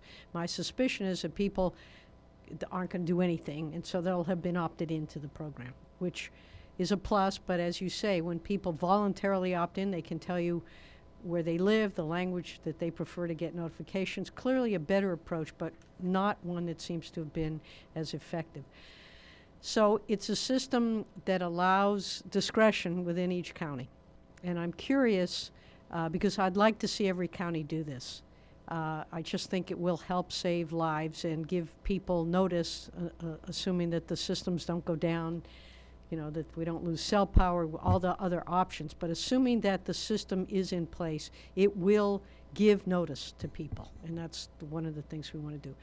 Could you share with me whether you are using that system, want to use that system, what the impediments are, because nothing's perfect, and I don't think I was able to anticipate all of the concerns, and just generally where you and your counties or cities sit in terms of implementing this discretionary program that does have those parameters to it that are under SB 821.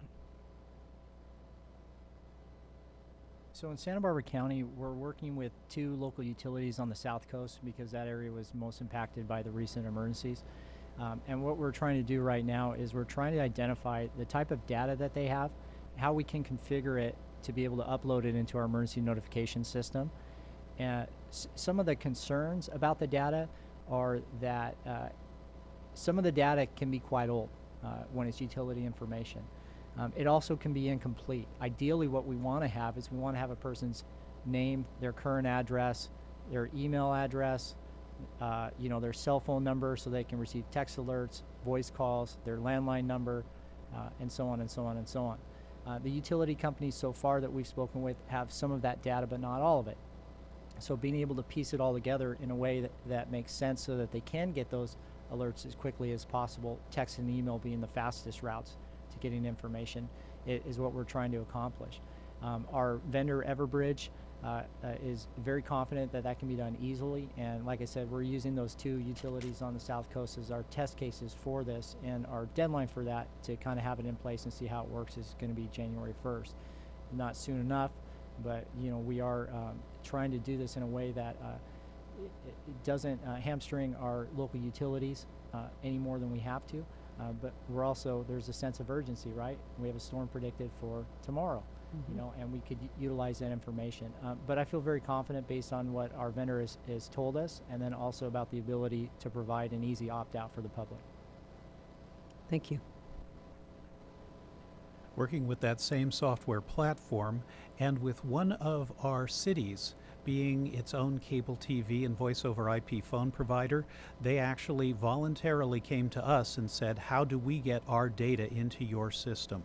So we actually have a test set of about 20,000 customers that we're actually working with how we will manipulate the data, how we will get it to fit into the template, how we will deconflict it with our existing reverse 911 data so that we don't end up having 2 simultaneous calls trying to originate, which ties up dial tone, which will be vitally short in a large-scale emergency.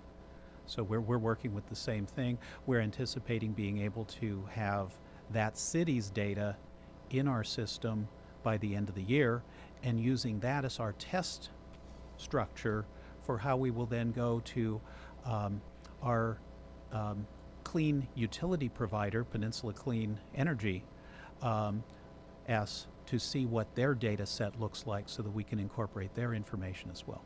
So we're using the same software, we're working on the same project. We anticipate it being successful in at least in a test in a very short term. Thank you. The other 2 counties?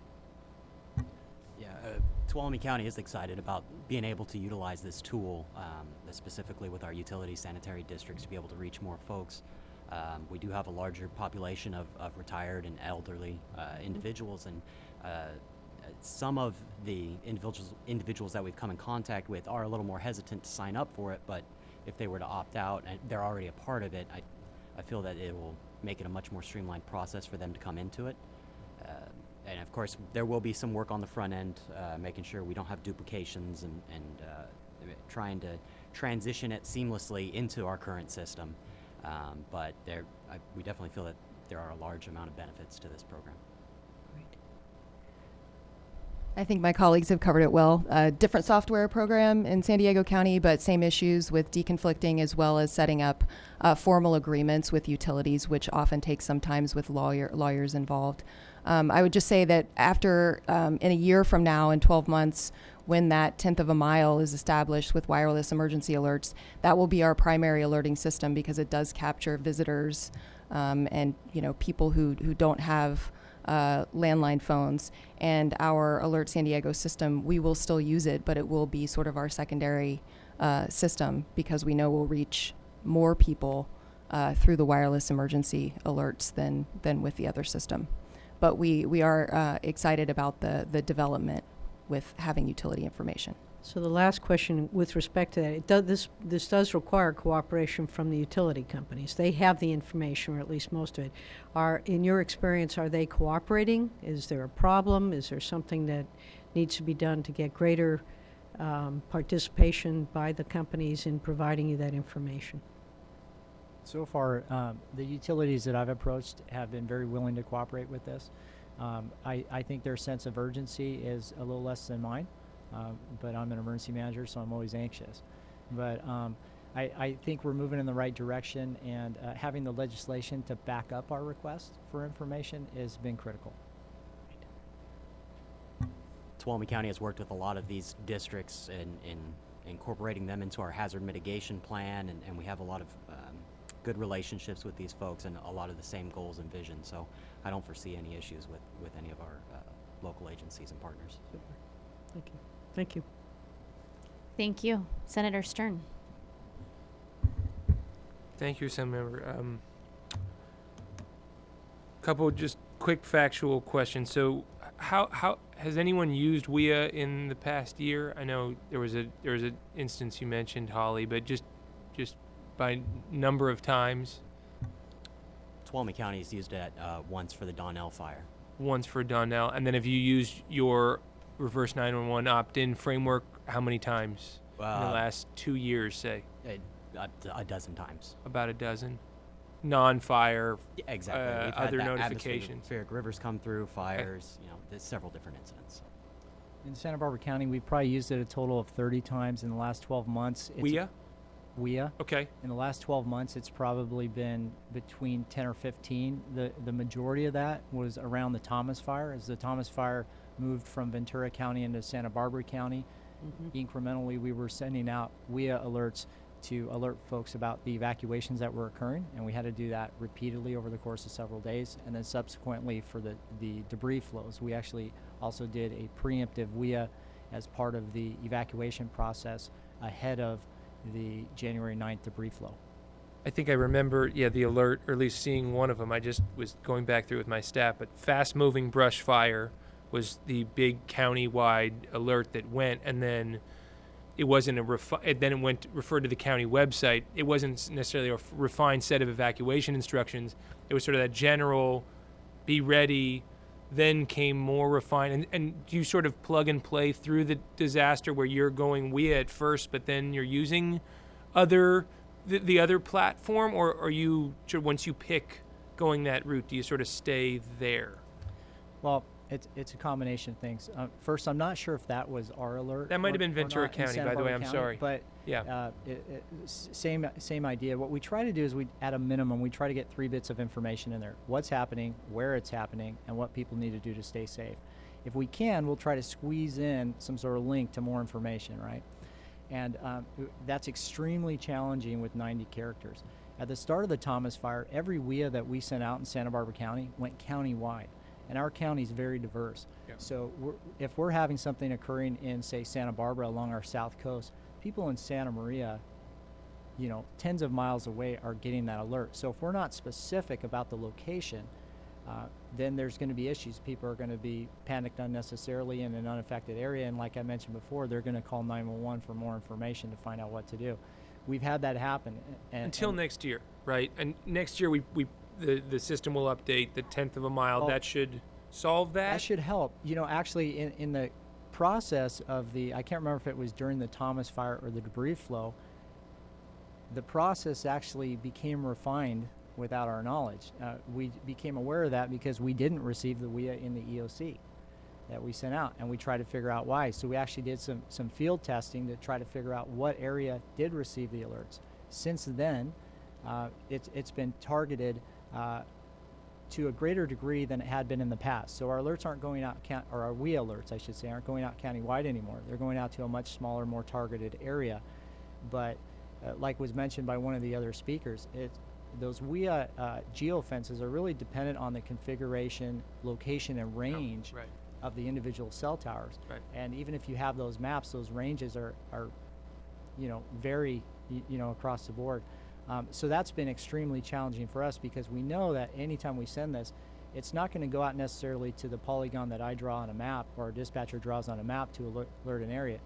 It's going to bleed over, and there's also equal potential if we go too small to not reach those towers for WIA and nothing goes out.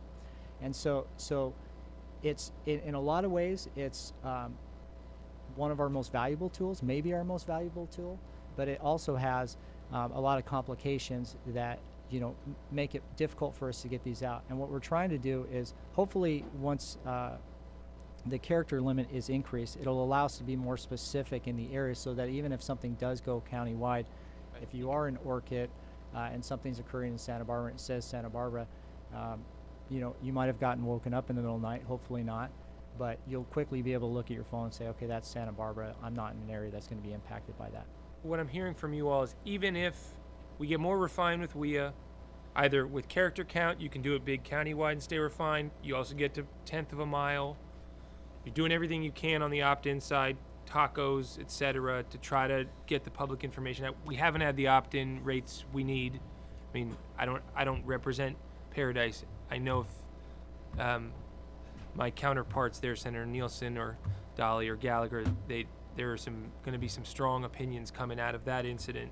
And it always happens. And law enforcement actually gets put in a very difficult position, too, to make that discretionary call at the time where if sheriff's going to, make the decision or on the evac order, like the transportation factor is an element here that I want to know more about. I don't know if it's appropriate for this panel, but sort of understanding this staggered evac discretionary decision, tough judgment calls getting made. I don't know what we can do for best practices. We can talk to OES about that too. But the last question was just, even if all this gets better, we get more refined, infrastructure goes down, we're still down, right? Cell phones are down, you're still down. So even WIA is not fail-safe because we have single point of failure in our telecommunications and our electricity system. So question is how to better integrate your voices as emergency managers into telecommunications planning and grid management, because we're rebuilding our power lines right now as we speak. Edison has jumped on it out of Woolsey. I mean, things are going back up, but we still have some of the same vulnerabilities. Some of the poles are better, so they're going to be more fire resistant, but we're still our grid still operates essentially the same way as it has been. Have you given thought to sort of how to participate? I know you have limited capacity, and maybe we can help with this, but how to get our rebuild of our telecommunications and energy systems to be more resilient, to ensure that you're going to have a better shot at it? Is that more distributed generation, for instance? And are there do we need smaller cellular penetration into communities that aren't grid dependent? Have you thought about sort of those technological improvements that you want to see? And if so, bring them to us. I mean, we're having a fire technology. The PUC just announced in March, I think, a fire tech symposium. And I think it's not just about firefighting technology, it's about resiliency technology. So what's your best thoughts so far, having gone through this? What do we need in this rebuild? What should we be doing differently this time around if you could wave a magic wand? could I just suggest brief answers, because that's what the next panel is actually all about. If that's all right. Yeah, we can unless also you have reserve some, that too. Sure, unless you have some quick thoughts, but that is a very good question, and the next panel is hopefully going to address that. All right. Well, thank you. Thank you so much for taking the time to have a conversation with us. And I think Assemblymember Levine is going to introduce the next panel. Thank you. Thanks very much for that. And we're going to break the next panel out into 2 panels, just simply because I don't think we have enough seats for the 7 people that we've got. So let me invite up for Next Steps Improving Emergency Alerting in California, Part 1, Rob Lewin, the Director of the Santa Barbara County Office of Emergency Management, Kevin McGowan, the Manager of the Ventura County Sheriff's Office of Emergency Services, Lieutenant Eric Earhart of the Tuolumne County Sheriff's Office, and Captain Cindy Pontes, the Santa Barbara Area Commander for the California Highway Patrol. Thank you for joining us. And Mr. Lewin, if you'd like to begin. Senators and members, thank you. Overall, the broader issue is evacuation. Ultimately, in times of disaster, be it an approaching wildfire, debris flow, flood, or hurricane, evacuating people may be the only sure way to protect them. But evacuating people is complicated. The decision to evacuate, the timing, the method, the messaging, the manner of alerting, and the coordinating of the evacuation all require a great deal of planning, educating, staffing, and funding. Ostensibly, evacuation seems simple. Alert those who need to leave, and they'll comply. But of course, evacuation is complex. Emergency responders may not fully understand the situation.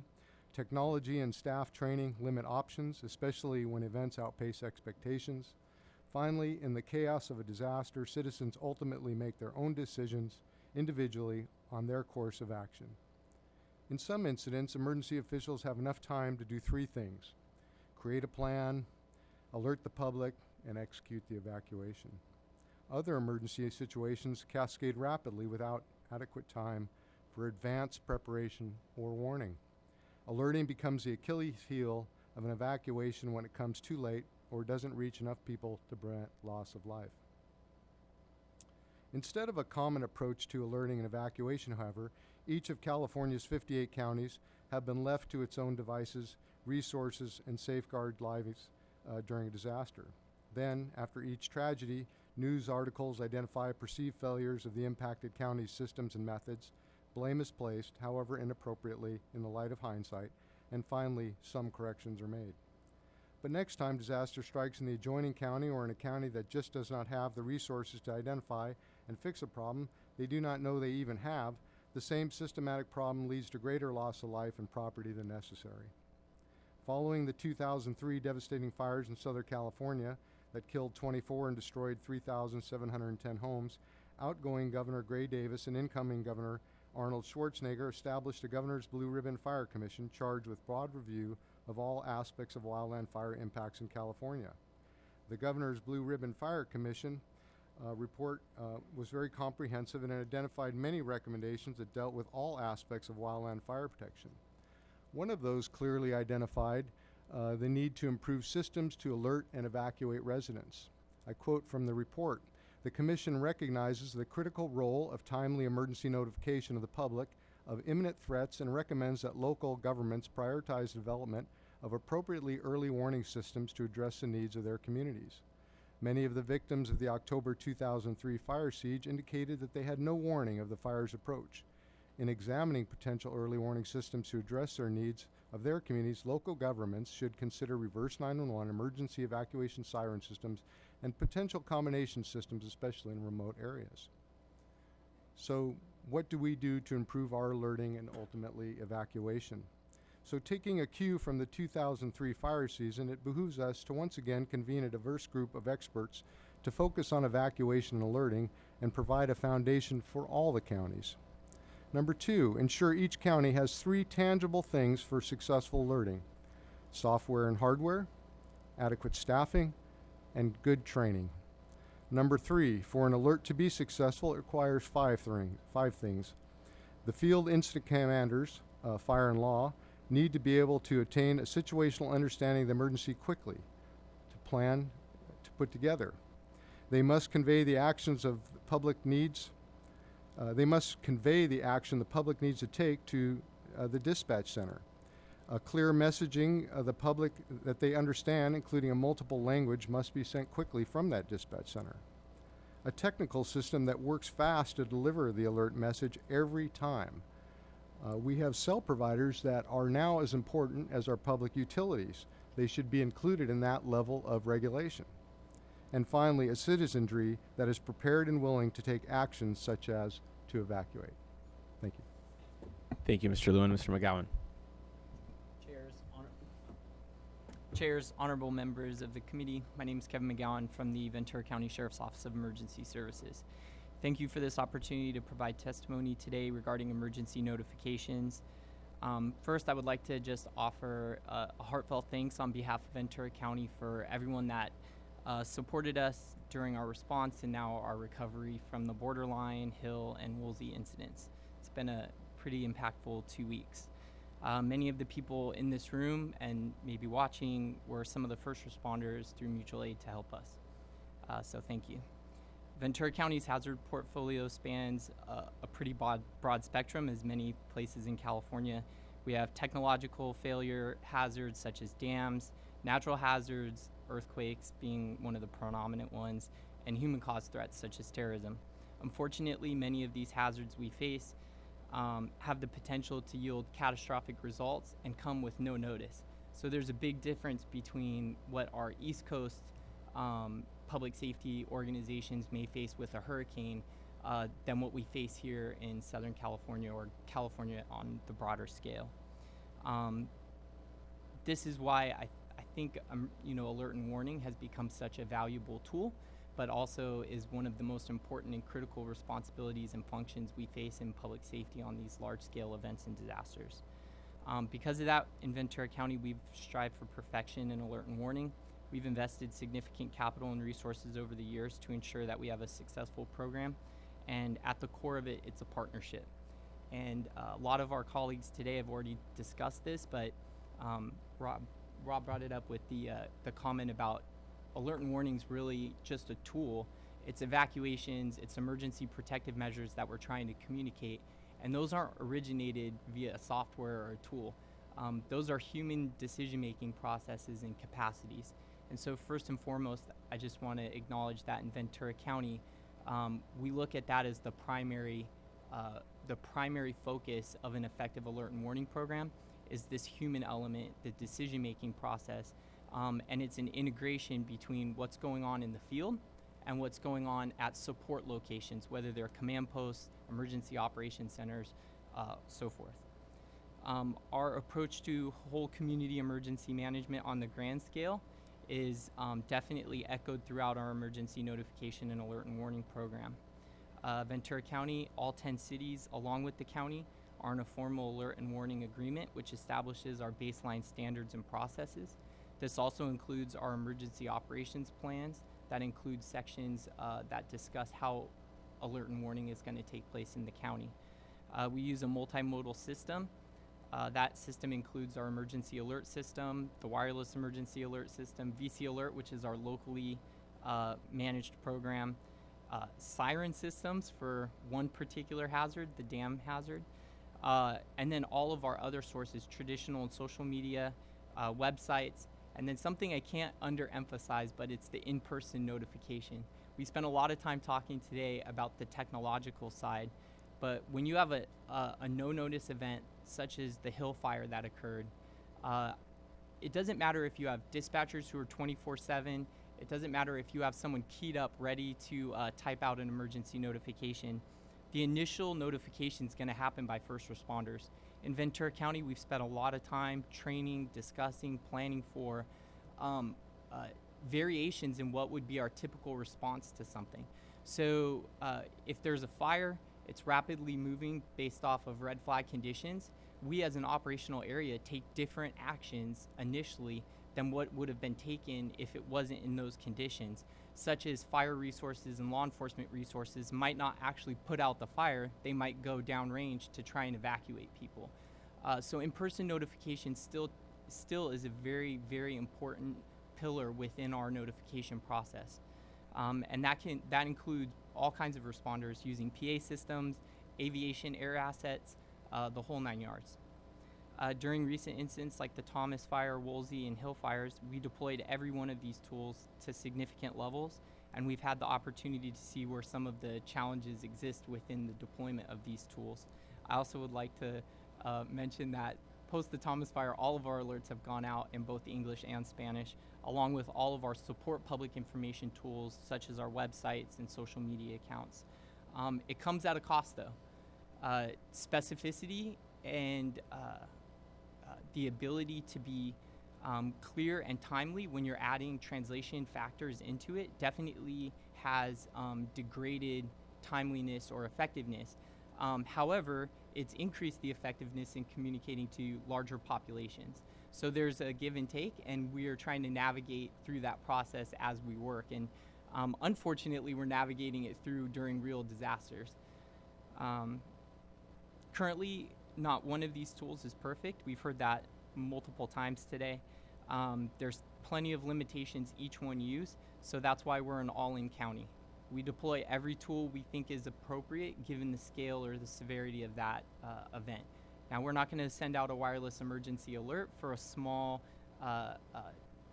incident that's impacting a very tight population. We might have better opportunities using in-person notifications and our hosted system, VC Alert. But when we rise to the scale of large, fast-moving brush fires or other types of events, we had a hazardous materials incident a few years back in Santa Paula. We use every tool on those types of events. To mitigate these limitations and enhance effectiveness in providing emergency notifications, alerts, and warnings, for this panel to kind of contemplate a few things that we think are important. One, obtaining better access to the best data sets available, including cellular service providers.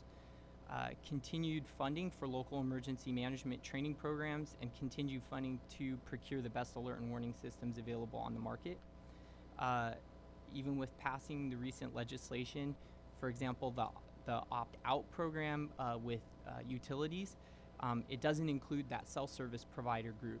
And they have a monumental amount of data that could be used by us to effectively communicate that right now we don't have access to. Additionally, improvements in the wireless emergency alert system. We, as a local organization, are trying constantly to communicate the importance through FEMA and FCC to quickly improve or provide these updates to the wireless emergency alert system. I would just ask that the state also participate in that advocacy to continue to improve the wireless emergency alert system, or IPAWS, the Integrated Public Alert and Warning System, as the program's called, at the national level. And when we get this new rollout next year with expanded characters and the possibility of embedded images, we're a nation of images now. We like to get evacuation orders with maps. That's why all of us have interactive maps on our websites now. Having a wireless emergency alert come across with expanded character count and then also embedded images would be an amazing improvement in that system. But once we achieve that hurdle, there's going to be the next hurdle that we need to jump over with wireless emergency alert. And so just the continued advocacy on all of our parts at the local and state level with the federal government to continue to improve that project will be beneficial to us in the long run. In closing, Ventura County will continue to collaborate with all of our partners, both local, state, and federal, to ensure that we're on the cutting edge of effective alert and warning, but not the bleeding edge. We tend not to want to deploy tools that aren't vetted and don't have tried and true methodology. We're one of those groups that was one of the early adopters of WIA. However, we didn't initially deploy our wireless emergency alerts at first because of the challenges and the unintended consequences that could have been created by it. So it took us some time to before we deployed it, and on the Thomas Fire was the first time we deployed that tool. Thank you very much for this opportunity to testify, and I'm happy to answer any questions you may have. Thank you very much, Mr. McGowan. Lieutenant Earhart. Lieutenant Earhart with the Tuolumne County Sheriff's Office. As described earlier, Tuolumne County is a rural county. We're about 2,200 square miles with about 52,000 people, so they're spread out quite a bit. And about 70% of that land is public land, so we get a lot of outdoor recreating, which was actually a challenge during the Donnell fire, going out to those campgrounds because we don't have coverage in those areas. A lot of the solutions we talk about deal with technology, and we do use Everbridge, we do use WIA, but because of those gaps in the cell coverage in our county, we still make personal contact. With that said, typical staffing for us, for law enforcement, is a sergeant and 3 deputies for that entire county. So for me to get deputies out to a campground that's maybe 45 minutes or an hour away to make sure it's cleared, working with local Forest Service, CAL FIRE, whoever else may be in the area, to get those contacts out there, we need to start looking at ways to increase the resiliency or the coverage in those areas. I know that FirstNet is going to help with that, but anybody that's been following FirstNet knows that those solutions are many years out. So as we go forward, I think we need to look at the cell companies and see, ask the question, are we doing everything we can to expedite that process?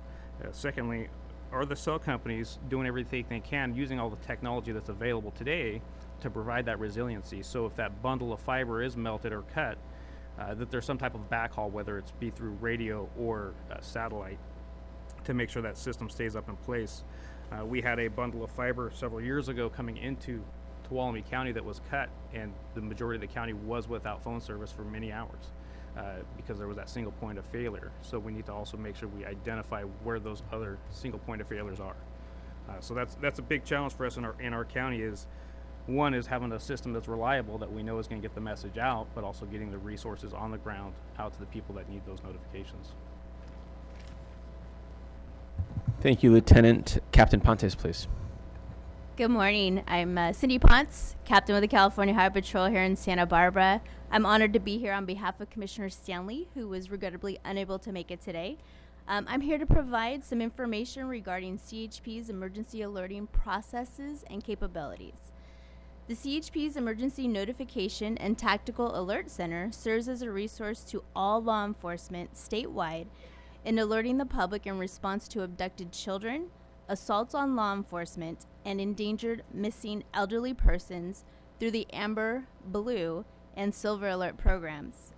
To facilitate these emergency public notifications, the CHP directly accesses the National Emergency Alert System to broadcast approved alerts across public television, cable, and radio broadcast networks. We also utilize the Wireless Emergency Alert System, WIA, to directly message cellular devices within specified geographic areas.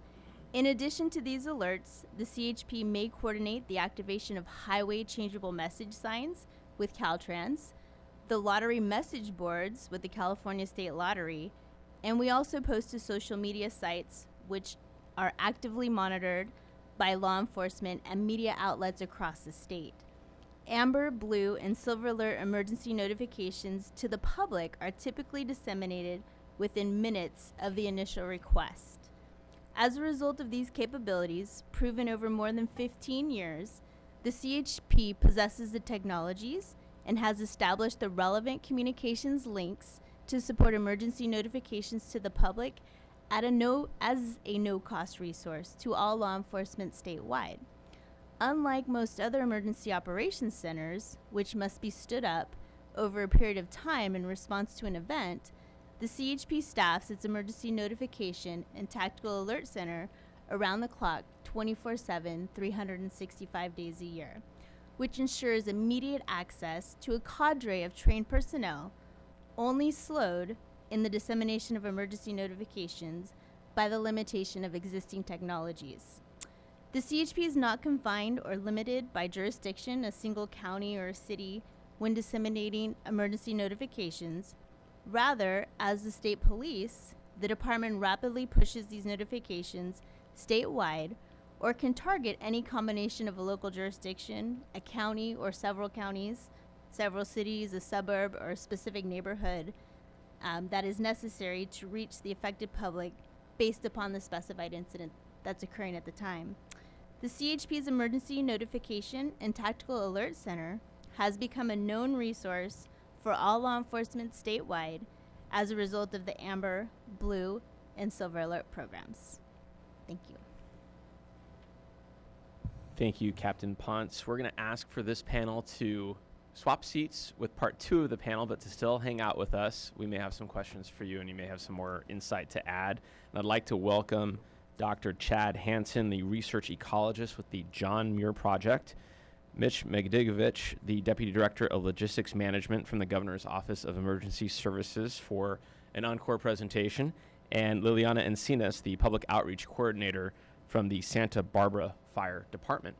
I want to say thank you for all 3 of you for sticking it out and remaining with us for this panel. And Dr. Hansen, if you will. Thank you. I wanted to thank the legislators and staff, first off, for organizing this and focusing on public safety on these issues. I think that's where it needs to be. I also want just to start by emphasizing that the point obviously is to create a public warning system that is effective and meaningful in protecting the public. And there are 2 things that really need to happen to make sure that occurs. It's not just a matter of having a warning system that goes out. People have to receive it, and we've talked a little bit about that. Cellular is going to be obviously primary, but some people don't have that access.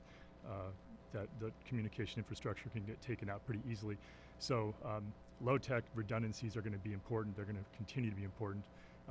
Sirens knocking on doors, basic things like that, especially in some of the more rural areas. And the second thing is that people need to be able to receive the information in a way that helps them to safely evacuate. And part of that comes down to, at least for some people, evacuation assistance. Not everyone, once they receive the warning, is able to evacuate on their own. There are some residents who are elderly and are not able to actually leave quickly without assistance. People are going to need that help. Some people need help evacuating themselves and animals as well, and we need to keep that in mind because people are staying behind in some cases because they don't want to leave their horses or dogs or cats. We need to be mindful of that. So I think we need a better evacuation assistance infrastructure that can be mobilized and that maybe is dispersed in various places, especially during high fire weather when we know it's coming. And then the other key aspect of this is the timing. People need the amount of time to evacuate after they receive the warning, and there are certain things that can influence that. So I'm going to talk about one of those briefly, which is unplanned human ignitions, and this comes in a lot of different forms. But the reason I raise this, especially as a forest and fire ecologist, is that ignitions are very, very different in high elevation, more remote mountain areas that are farther away from communities. Those are mostly lightning strikes. And in those areas, those fires are a long ways away. People have a lot of notice, a lot of time, even if those fires do move downslope toward the towns. Closer to communities in lower elevation areas, those ignitions are overwhelmingly human ignitions. And they're coming from a lot of different things. Sometimes it's power lines, and we need to have a conversation about putting a lot of that underground. In some cases, making sure that those power lines are shut down during extreme fire weather. And having the authority to do that. In other cases, it's just people doing ill-advised things, fireworks, illegal campfires, lots of things that can cause ignitions near communities. In some cases, it's arson. There was an example just a few weeks ago in the mountains where I live in Southern California, where we had a person driving up and down Highway 38 in a truck, throwing flaming objects out the window during what was predicted to be extreme fire weather. This went on for hours. And to my knowledge, this individual was not caught. But the point is that people knew about this. This was happening. This was going on for 3 or 4 hours, up and down, and this person was deliberately doing this to create fires near communities during what was predicted to be extreme fire weather. Now, fortunately, the heavy winds that were predicted didn't come on that particular day at that elevation, and so disaster was averted. But the point is that extreme fire weather was known to be coming, and this was a person who was taking advantage of that in a very pathological way. And this can be prevented if we have more law enforcement funding, more infrastructure devoted to preventing those unplanned human ignitions in extreme fire weather near communities. So I think we need to think about that, because that matters from an alert and warning standpoint, because if these human ignitions are occurring close to communities during extreme fire weather, then people have very, very little time to evacuate once those warnings come. And so it's a factor we need to keep in mind. The other one I'll mention is just in terms of funding allocation. Where do we put our resources? Resources are finite, and there's a lot of different funding streams out there that have been allocated for various things about these issues. The basic dichotomy is, do we focus on vegetation management out in wildlands, or do we focus on communities? Defensible space, home hardening, making fire safe principles, preventing unplanned human ignitions, things that prevent those fires close into the communities. And I would submit we need to focus on the latter. And I say that for a couple reasons. Number one, it's been proven to be highly effective. And number two, a lot of the vegetation management activities that happen, removing chaparral, for example, can replace it with very combustible invasive grasses that spread fire even faster. A lot of the logging activities that occur can actually increase fire intensity and spread. Again, resources are finite. So to the extent possible, where there's flexibility, I would argue that those resources should be focused and spent on protecting homes, preventing unplanned human ignitions, helping people do defensible space, doing all those things that can prevent fires and help people safely evacuate during fires. I would say also that SB 901 funding is an example of this. It's very broad language about fire prevention. I think a lot of that funding could be used in that capacity, and I would suggest that. Thank you. I'd be happy to take questions later. Thank you, Dr. Hansen. Mr. Medigovich. Thank you. There's been a lot of great information that's been shared, so I just wanted to target in a couple items specifically for improving. And you've heard it over and over, but it's not a question of if, but a question of when you're going to have to issue an alert. So exercise and practice and proficiency has to be maintained. At anybody who's going to be issuing alert, has that authority and has that responsibility, has to be ready to issue them. When you get that warning, whether it's a red flag or purple or a national weather warning of some type, locally you have to be ready to, what is the message you're going to send at that alert level? We talked a little bit before, but increased participation, and there are multiple tools in the toolkits, and you have to have something in your kit ready to be used at the local level. I'll hit it again, but resiliency of infrastructure is a reoccurring theme, and you're going to hear that over and over again. And so public safety grade should be our standard that we're looking at. And those areas, with our full cooperation together between local to federal, we should be able to take a good chance to tackle this and come back with a reasonable method. Thank you. Thank you very much. Ms. Encinas. Hello, thank you for having me. I'm honored to be here and make a statement on these issues. Secondary alerts for non-English speakers is unacceptable. Just unacceptable. Cross-cultural sensitivity is successfully navigating a different culture and interacting with this culture. Cultural relativism is the idea that a person's beliefs, values, practices should be understood and based on that person's own culture. It has been proven time and time again that in an emergency situation, people will revert to their native language. And translators and interpreters build capacity, and they have to have deep knowledge of both languages. These are skills or linguistic disciplines that are rarely performed by the same people. The difference is not only the medium, but the difference in skills, training, aptitude, and even knowledge that are so substantial that few people can do it successfully. We should not rely solely on volunteers or persons familiar with the language, but invest in our own staffing model. And hire certified and qualified multilingual personnel that are within our emergency operations centers. Because of the ability, so interpretation and translation are two different things. And the skill of interpretation is crucial in an emergency setting because of the ability to transform idioms, colloquialisms, and other cultural specific references into analogous statements, the target audience will understand. It's just like you cannot explain a thought without understanding the thought first. And so if you did not fully understand it, neither can you translate or interpret that message without the mastery of the subject matter relayed, and hence the importance of certified qualified interpreters and translators. Hence the importance of cultural relevant teaching being crucial in all of our preparedness efforts, such as programs that are state funded or state supported through the Office of California Volunteers, which is the state office, like Listos, for example. That means ready in Spanish, and these are grassroots public education programs that enhance the preparedness efforts, taking into consideration that cultural sensitivity. There's the Spanish language CERT program, which stands for Community Emergency Response Teams.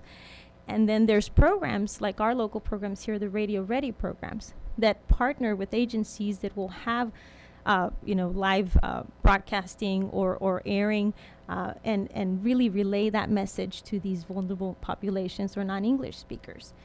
I'm going to leave you with a lastly, right, I want you to seek out to your community and include them in your local preparedness efforts. Sometimes at an emergency manager's level, or we're within our organization, we forget to get the community's input. And what do they want? How do they want to receive this messaging? Do they rely on their phone?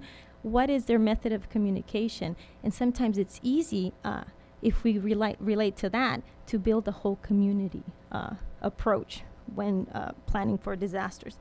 And I'm just going to leave with a powerful phrase that always sticks to me by Nelson Mandela, and it says, if you speak to a man in a language, they'll understand. But if you speak to them in their language, it will not go to their heads, but to their hearts. Thank you. Thank you very much for leaving us with that thought. Are there any questions for the panel? Yeah. We could just drill down a bit with you, Mitch, on can you just go a little further on resiliency. We talked about the cell network on the edge of that last panel, but help us through this a bit. So thank you. Ideally, you would like to be at a public safety grade for.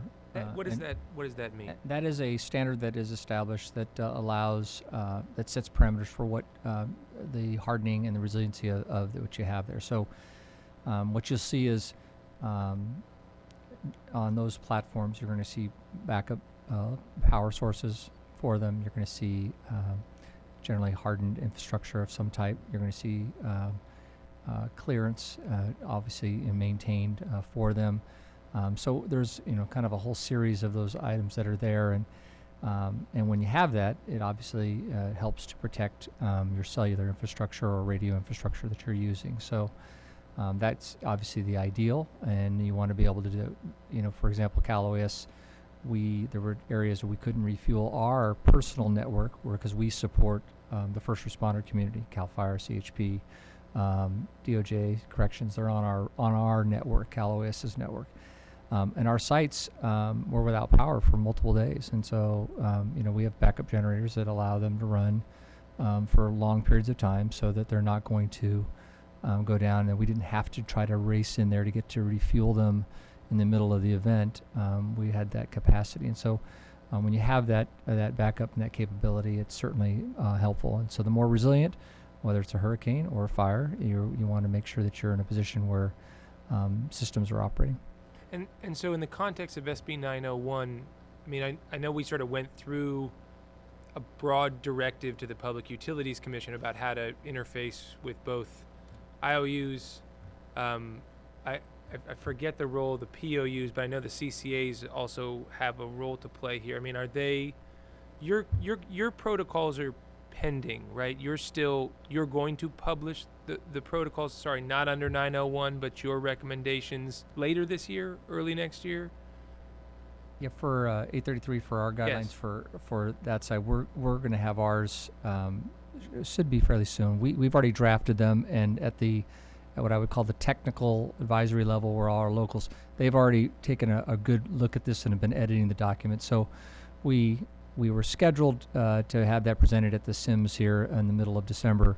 I just don't know if the advisory board, and I just don't know if that's going to still take place based on what our current events. But just to manage expectations for the scope of that's voluntary guidelines for public emergency alerting and warning, not necessarily going to touch on this resiliency question, correct? It's more about best practice and protocols for locals to utilize? That's correct. Okay, so really it's broadening this conversation. We've got to start maybe engaging the PUC or those on the who can actually require or interface with our telcos and our utilities in terms of that resiliency planning. That is absolutely correct, and we have met with the CPUC and continue to work with them. Okay, great. Thank you. Thank you. Yes, I think there's a lot more in the hardening level. I think our cell phone companies, I've heard that mentioned several times, that they've got to step up here and help. They're one of the primary sources of information. I'm not sure that SB 901 included them per se. It might have been the power companies, but they have been noticeably silent in their participation, and it's my hope that they will step up before the legislature requires that they do so, since they are clearly now part of this whole emergency notification process. I wonder if the other people who spoke, if anyone has any thoughts about that, or I did have a couple other quick questions. I know we're running over, and our colleague, Assemblymember Levine, had to go to catch a plane. But I think this is still very important. We're not done yet. We've got debris flow potential up and down the state, rains coming. This is all very, I think, urgent and immediate. Is, for anyone on the panel, is anyone thinking about alert and warning systems like cell phone text that can confirm receipt or identify causes why the alerts are not being received, so that we make sure everybody gets that information? Is there anything being done to address that problem or that concern? Senators and members, I guess I would add to what you're suggesting, that the cell companies' responsiveness, and that we have asked questions of the cell companies on why certain things aren't happening, why there were certain failures, and unfortunately we don't get those responses. I'm not sure what the requirements of a cell company are to go and do research or report back to who or what. Let me give a couple examples. During the 1/9 debris flow, the National Weather Service issued a WIA flash flood warning, but it did not seem to go out. We don't know exactly to one of the provider companies. So there was a big hole in the system that we don't know exactly why that happened. And then there's during the presidential alert, we experienced that several phones in this big meeting we were having did not activate, including one of mine. Both of my phones have the same provider, but one activated and the other didn't. And we've asked that question about why. So there's, I think, part of it not just hardening, but also understanding and looking at the technology to try to figure out where these problems are. A retired fire chief in Santa Barbara City, who we are all fond of, Pat McElroy, asks why we can't have a system that works to the same level of Uber and Lyft, where when you need a fire engine, it goes and sees where you're at and responds to it in the same sort of method. I'll ask another question: why can't we have an alerting system that instead is based on cell towers, but instead is based on the GPS of your telephone? That instead of sending it out all over and hitting different bleeding over or other system, why is there a technology, and I have no idea, that could target people that are in those areas just in the same way that other systems that we currently have do? They certainly target you to sell you a pair of shoes, and they also target you when you're in another location. I was in Chicago over Thanksgiving to share with my grandkids, and I was getting all sorts of advertisements about all the stuff I could buy in Chicago. I'd not given them permission. I didn't know how they knew it, but they do. And I think, obviously there's a lot of money associated with those kinds of efforts, and hopefully they will be a little more responsive when it comes to saving lives and the public safety of the people in the communities that they are also serving. So I appreciate that, and you are absolutely right that those kinds of things, I'm sure, are available. They know where you are all the time, which is a little creepy, but they do know this, and certainly there should be opportunities and if not the desire, then at least some sort of incentive for them to step up on this. And I would be remiss if I didn't also mention that they are very responsive during an emergency to trying to help first responders communicate, and all of that is greatly valued. Well, that's wonderful to hear, and obviously once you're in the emergency, getting that help is critical, but also when we talk about those warnings to get people to safety, we've got to extend that responsibility as well, it would seem to me.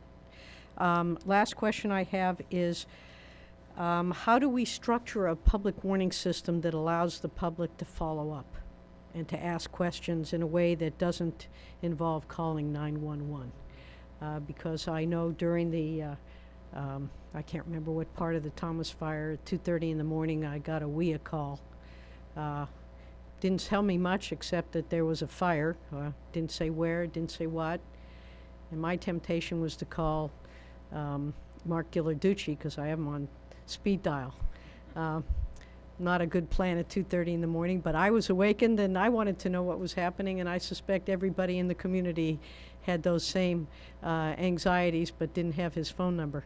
So I think that's a question that would be helpful if we could get some kind of indication whether that follow-up type system is being considered, is available, or should be part of our discussion going forward. Chairs, Kevin McGowan again from Ventura County Office of Emergency Services. So currently, I don't know about the technological capability of like a push receive type of a notification system in that sense. We do get analytics back on our hosted system, the VC Alert, where we can see people had received the message when they select different options once they get the message. How we address that very topic, though, is we establish a call center.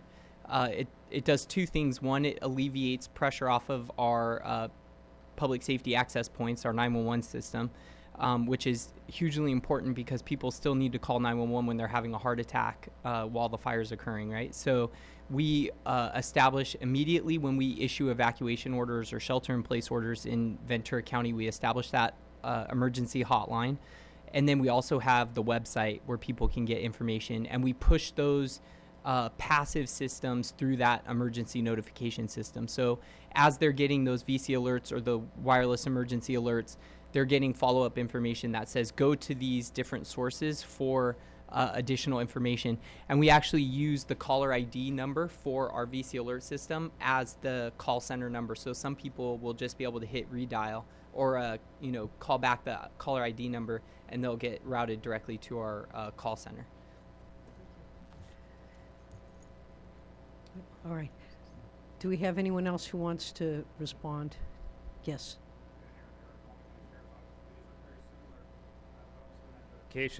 We asked the residents if they have a need or assistance to get out of their home to contact us, and we provide a number for that as well, because there was an issue that came up on the Rim fire. Was how many ambulances, buses, or whatever else I'm going to need for people that can't walk, that will require assistance getting out of the home. What would be nice is if there was a way to physicians, in-home health service, so that way we have that information readily available when we draw our map of the impacted area to say, okay, I'm going to need 6 ambulances to get these people out of the area. So that would be something we would like to see as well. Thank you. Very interesting. All right. Yes, Mr. Yeah, Senator Jackson, I just wanted to say one parting thing there. There was a couple of conversations on accuracy and for that information and some of the technologies that was going on there. Remember, the FCC controls location accuracy, and this is an area that your support when you're talking with your federal counterparts could be helpful to remind them to continue to improve on location accuracy, whether it's calling 911 or the ability to broadcast signal backwards on the same cellular network for that same location accuracy. Mitch, can I just ask him one follow-up here? So what does just enlighten us in terms of the WIA advocacy process, or what the stage is? Are there a set of guidelines that have been published that folks are commenting on now? Like, how does that process actually work to hitting that 2019 deadline coming up, and then as well as sort of this FCC side? Like, is this all locked in, or is it in flux? Could it go faster potentially? You know, are we going to have formal opportunities to reshape this, or is it just sort of on track and going? From the standpoint from Cal OS producing those guidelines, we're on track and we're in that. The federal process. On the federal side. Yes. Yeah, the federal process for improving location accuracy has been set, and they have not adjusted their timelines to increase that. So we obviously would prefer them. There's currently no mandate to actually go to 100%. So they haven't even set their target at at a level where you're going to guarantee that portion of it, let alone when we talk about the Z axis for vertical access for you. We just want XY. I know where you're at on the ground and can target you properly on your call and get you completely located there. So, and the reason I shared that is because you reverse framed the question of why can't I send the alert back out to the individual, and so it goes hand in hand with the same location accuracy. And that's not a part of the WIA update process, though. That's a separate process within FCC. That's outside of. And who's overseeing the WIA update? Is that going through DHS? It is, and we work on the IPOS side of the household. That whole program is working through the DHS side of the house. I think that might be something we can pursue a little bit further. What we can do as a state, we do have some limitations. Certainly there are things that we need to do going forward. If we can, jurisdictionally, we may not be able to, but to the extent we do have jurisdiction, that would be helpful. So we have run a little bit late, but it's time now. Thank you very much. I hope it's been as helpful for you as I think it's been for those of us here on the dais, and hopefully for people who are watching us online. We will take public comment now, if there is any. 60 seconds. May I see how many people have public comment? We have at least 3 or 4. We'll give you 2 minutes each, and I will bang down the gavel at the end of that 2 minutes. So why don't you come on up, give us your name, affiliation, and your 2 minutes. Good afternoon. I'm Richard Rudman. I'm Vice Chair of the California Emergency Alert System State Committee. And it is your single point of contact for broadcast radio, television, and cable as far as emergency warnings that go over the air or come through the cable. There's over a half century of research that says that reinforcement is important to get a public at risk to act. And reinforcement comes through multiple warning sources, multiple messages, and coordinated information release. This is going back to something that is kind of low tech, like broadcasting, is important when the infrastructure is impaired. It also provides a feedback loop if you have relationships with local broadcasters, so that when they go all emergency all the time, people have a way to get on the air, and the broadcasters can actually, if they're monitored by the emergency management community, can get a handle on what's going on out in the field. Within the 2 minute limit, all I'm going to say is I have a handout I'm going to leave with you about draft best practices for local emergency public information. And I think I'm going to leave it there, and if anybody wants to speak to me offline, I'm very much available, and my contact information is on here, and I think I made your 2 minute limit. Thank you, and thank you for your good work on this issue. We'll look forward to the documentation. Next. My name is Brian Kuhn. I'm the Vice President at IEM, which is an emergency management consulting company. I also previously served as the Director of Emergency Management for the state of Florida for 7 years until the end of last year.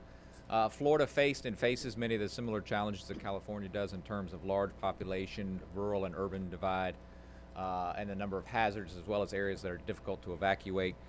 So a couple of recommendations based on my experience in Florida. One is ensure, as Liliana said, to be citizen-centric and think about all the different ways that your Californians receive information. So aside from city, county government, state government, they'll also be receiving information from schools, colleges, universities, your tourist attractions, your utilities. So you want to make sure that you coordinate your policies and your messaging ahead of time so that they don't receive conflicting information, because conflicting information leads to friction in their evacuation process, which can lead to death. So bringing more people to the table at this stage will greatly enhance your effort.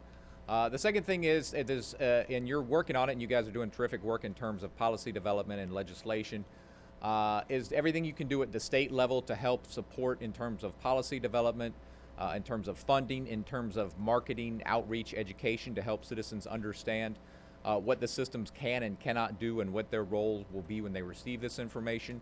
And then making sure that the local governments have the operational control. It's very important that the locals be able to push that message out for their communities, and that you do everything you can at the state level to empower their ability to do that. We found that to be the most effective relationship, and I think it will probably also work in the state of California as well. Thank you. Thank you very much. Appreciate it. I know you've had a few problems in Florida too, so appreciate your testimony. Anyone else? Step up. Hi, my name is Frank Arredondo, Chumash, most likely descendant, on Native American Heritage Commission's list. As part of that, my biggest concern is about the disturbance of ancestors that are buried. And when we have fire occasions like this, there is a potential to discover human remains that are native. As we see up on the wall, we've got native imagery that's here. I'm here on behalf of the Barbarino Ventura Band of Mission Indians.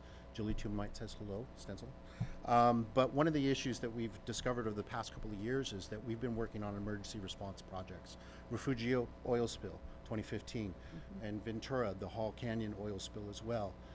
Thomas Fire came out, we got brought in. We were supposed to be brought in February, we brought in May. There were about 35 parcels that we actually addressed in surveying, but we weren't able to get to all of them. Now we have this new fire that's taking place. We know that the Office of Emergency Services has a tribal consultation, tribal policy, but from each emergency event, we get sort of different responses from the agencies that say that we deal with federally recognized tribes. The Barbarino Ventura Band of Mission Indians are not federally recognized, but what they are listed on the Heritage Commission's AB 52 tribal consultation list. Now, granted, that's for development proposals, but if you look at the tribal policy for Office of OES, they basically say that we have an option for non-federally recognized tribes as Indian organizations to participate, and especially for developing best management practices as well as protocols. We would like to be at the table. We wish we would have been notified about this meeting. We only heard it, I heard about it on the radio by Mr. Palmentary this morning, coming in and notified the tribal chair that this meeting was taking place, and she said, definitely come in and say something. So under the government's executive order B1011, it's the responsibility of all agencies to initiate some form of consultation with tribes. And because this group is on the AB 52 list, they've done the due diligence to do the paperwork, to follow the laws. We just want to be noticed, brought to the table. So Appreciate it. Thank you very much. Duly noted. Thank you for coming. Any other members of the public? Good afternoon. Good afternoon. Thank you for the opportunity to say a minute or 2 minutes. My name is Rebecca August. I'm from Los Padres Forest Watch, and we're a nonprofit organization protecting wildlife, wilderness, and water on the Central Coast.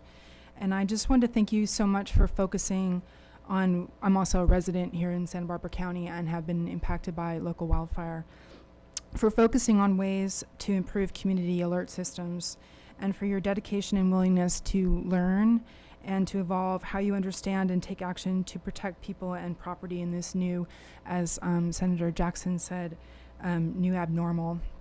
And we encourage you to conduct similar hearings on retrofitting homes to improve wildfire resilience, on discouraging new development in high fire hazard areas, and addressing human ignitions, as well as how to focus finite resources on tactics that fire scientists have shown to be most effective at protecting our communities from wildfire. Thank you so much.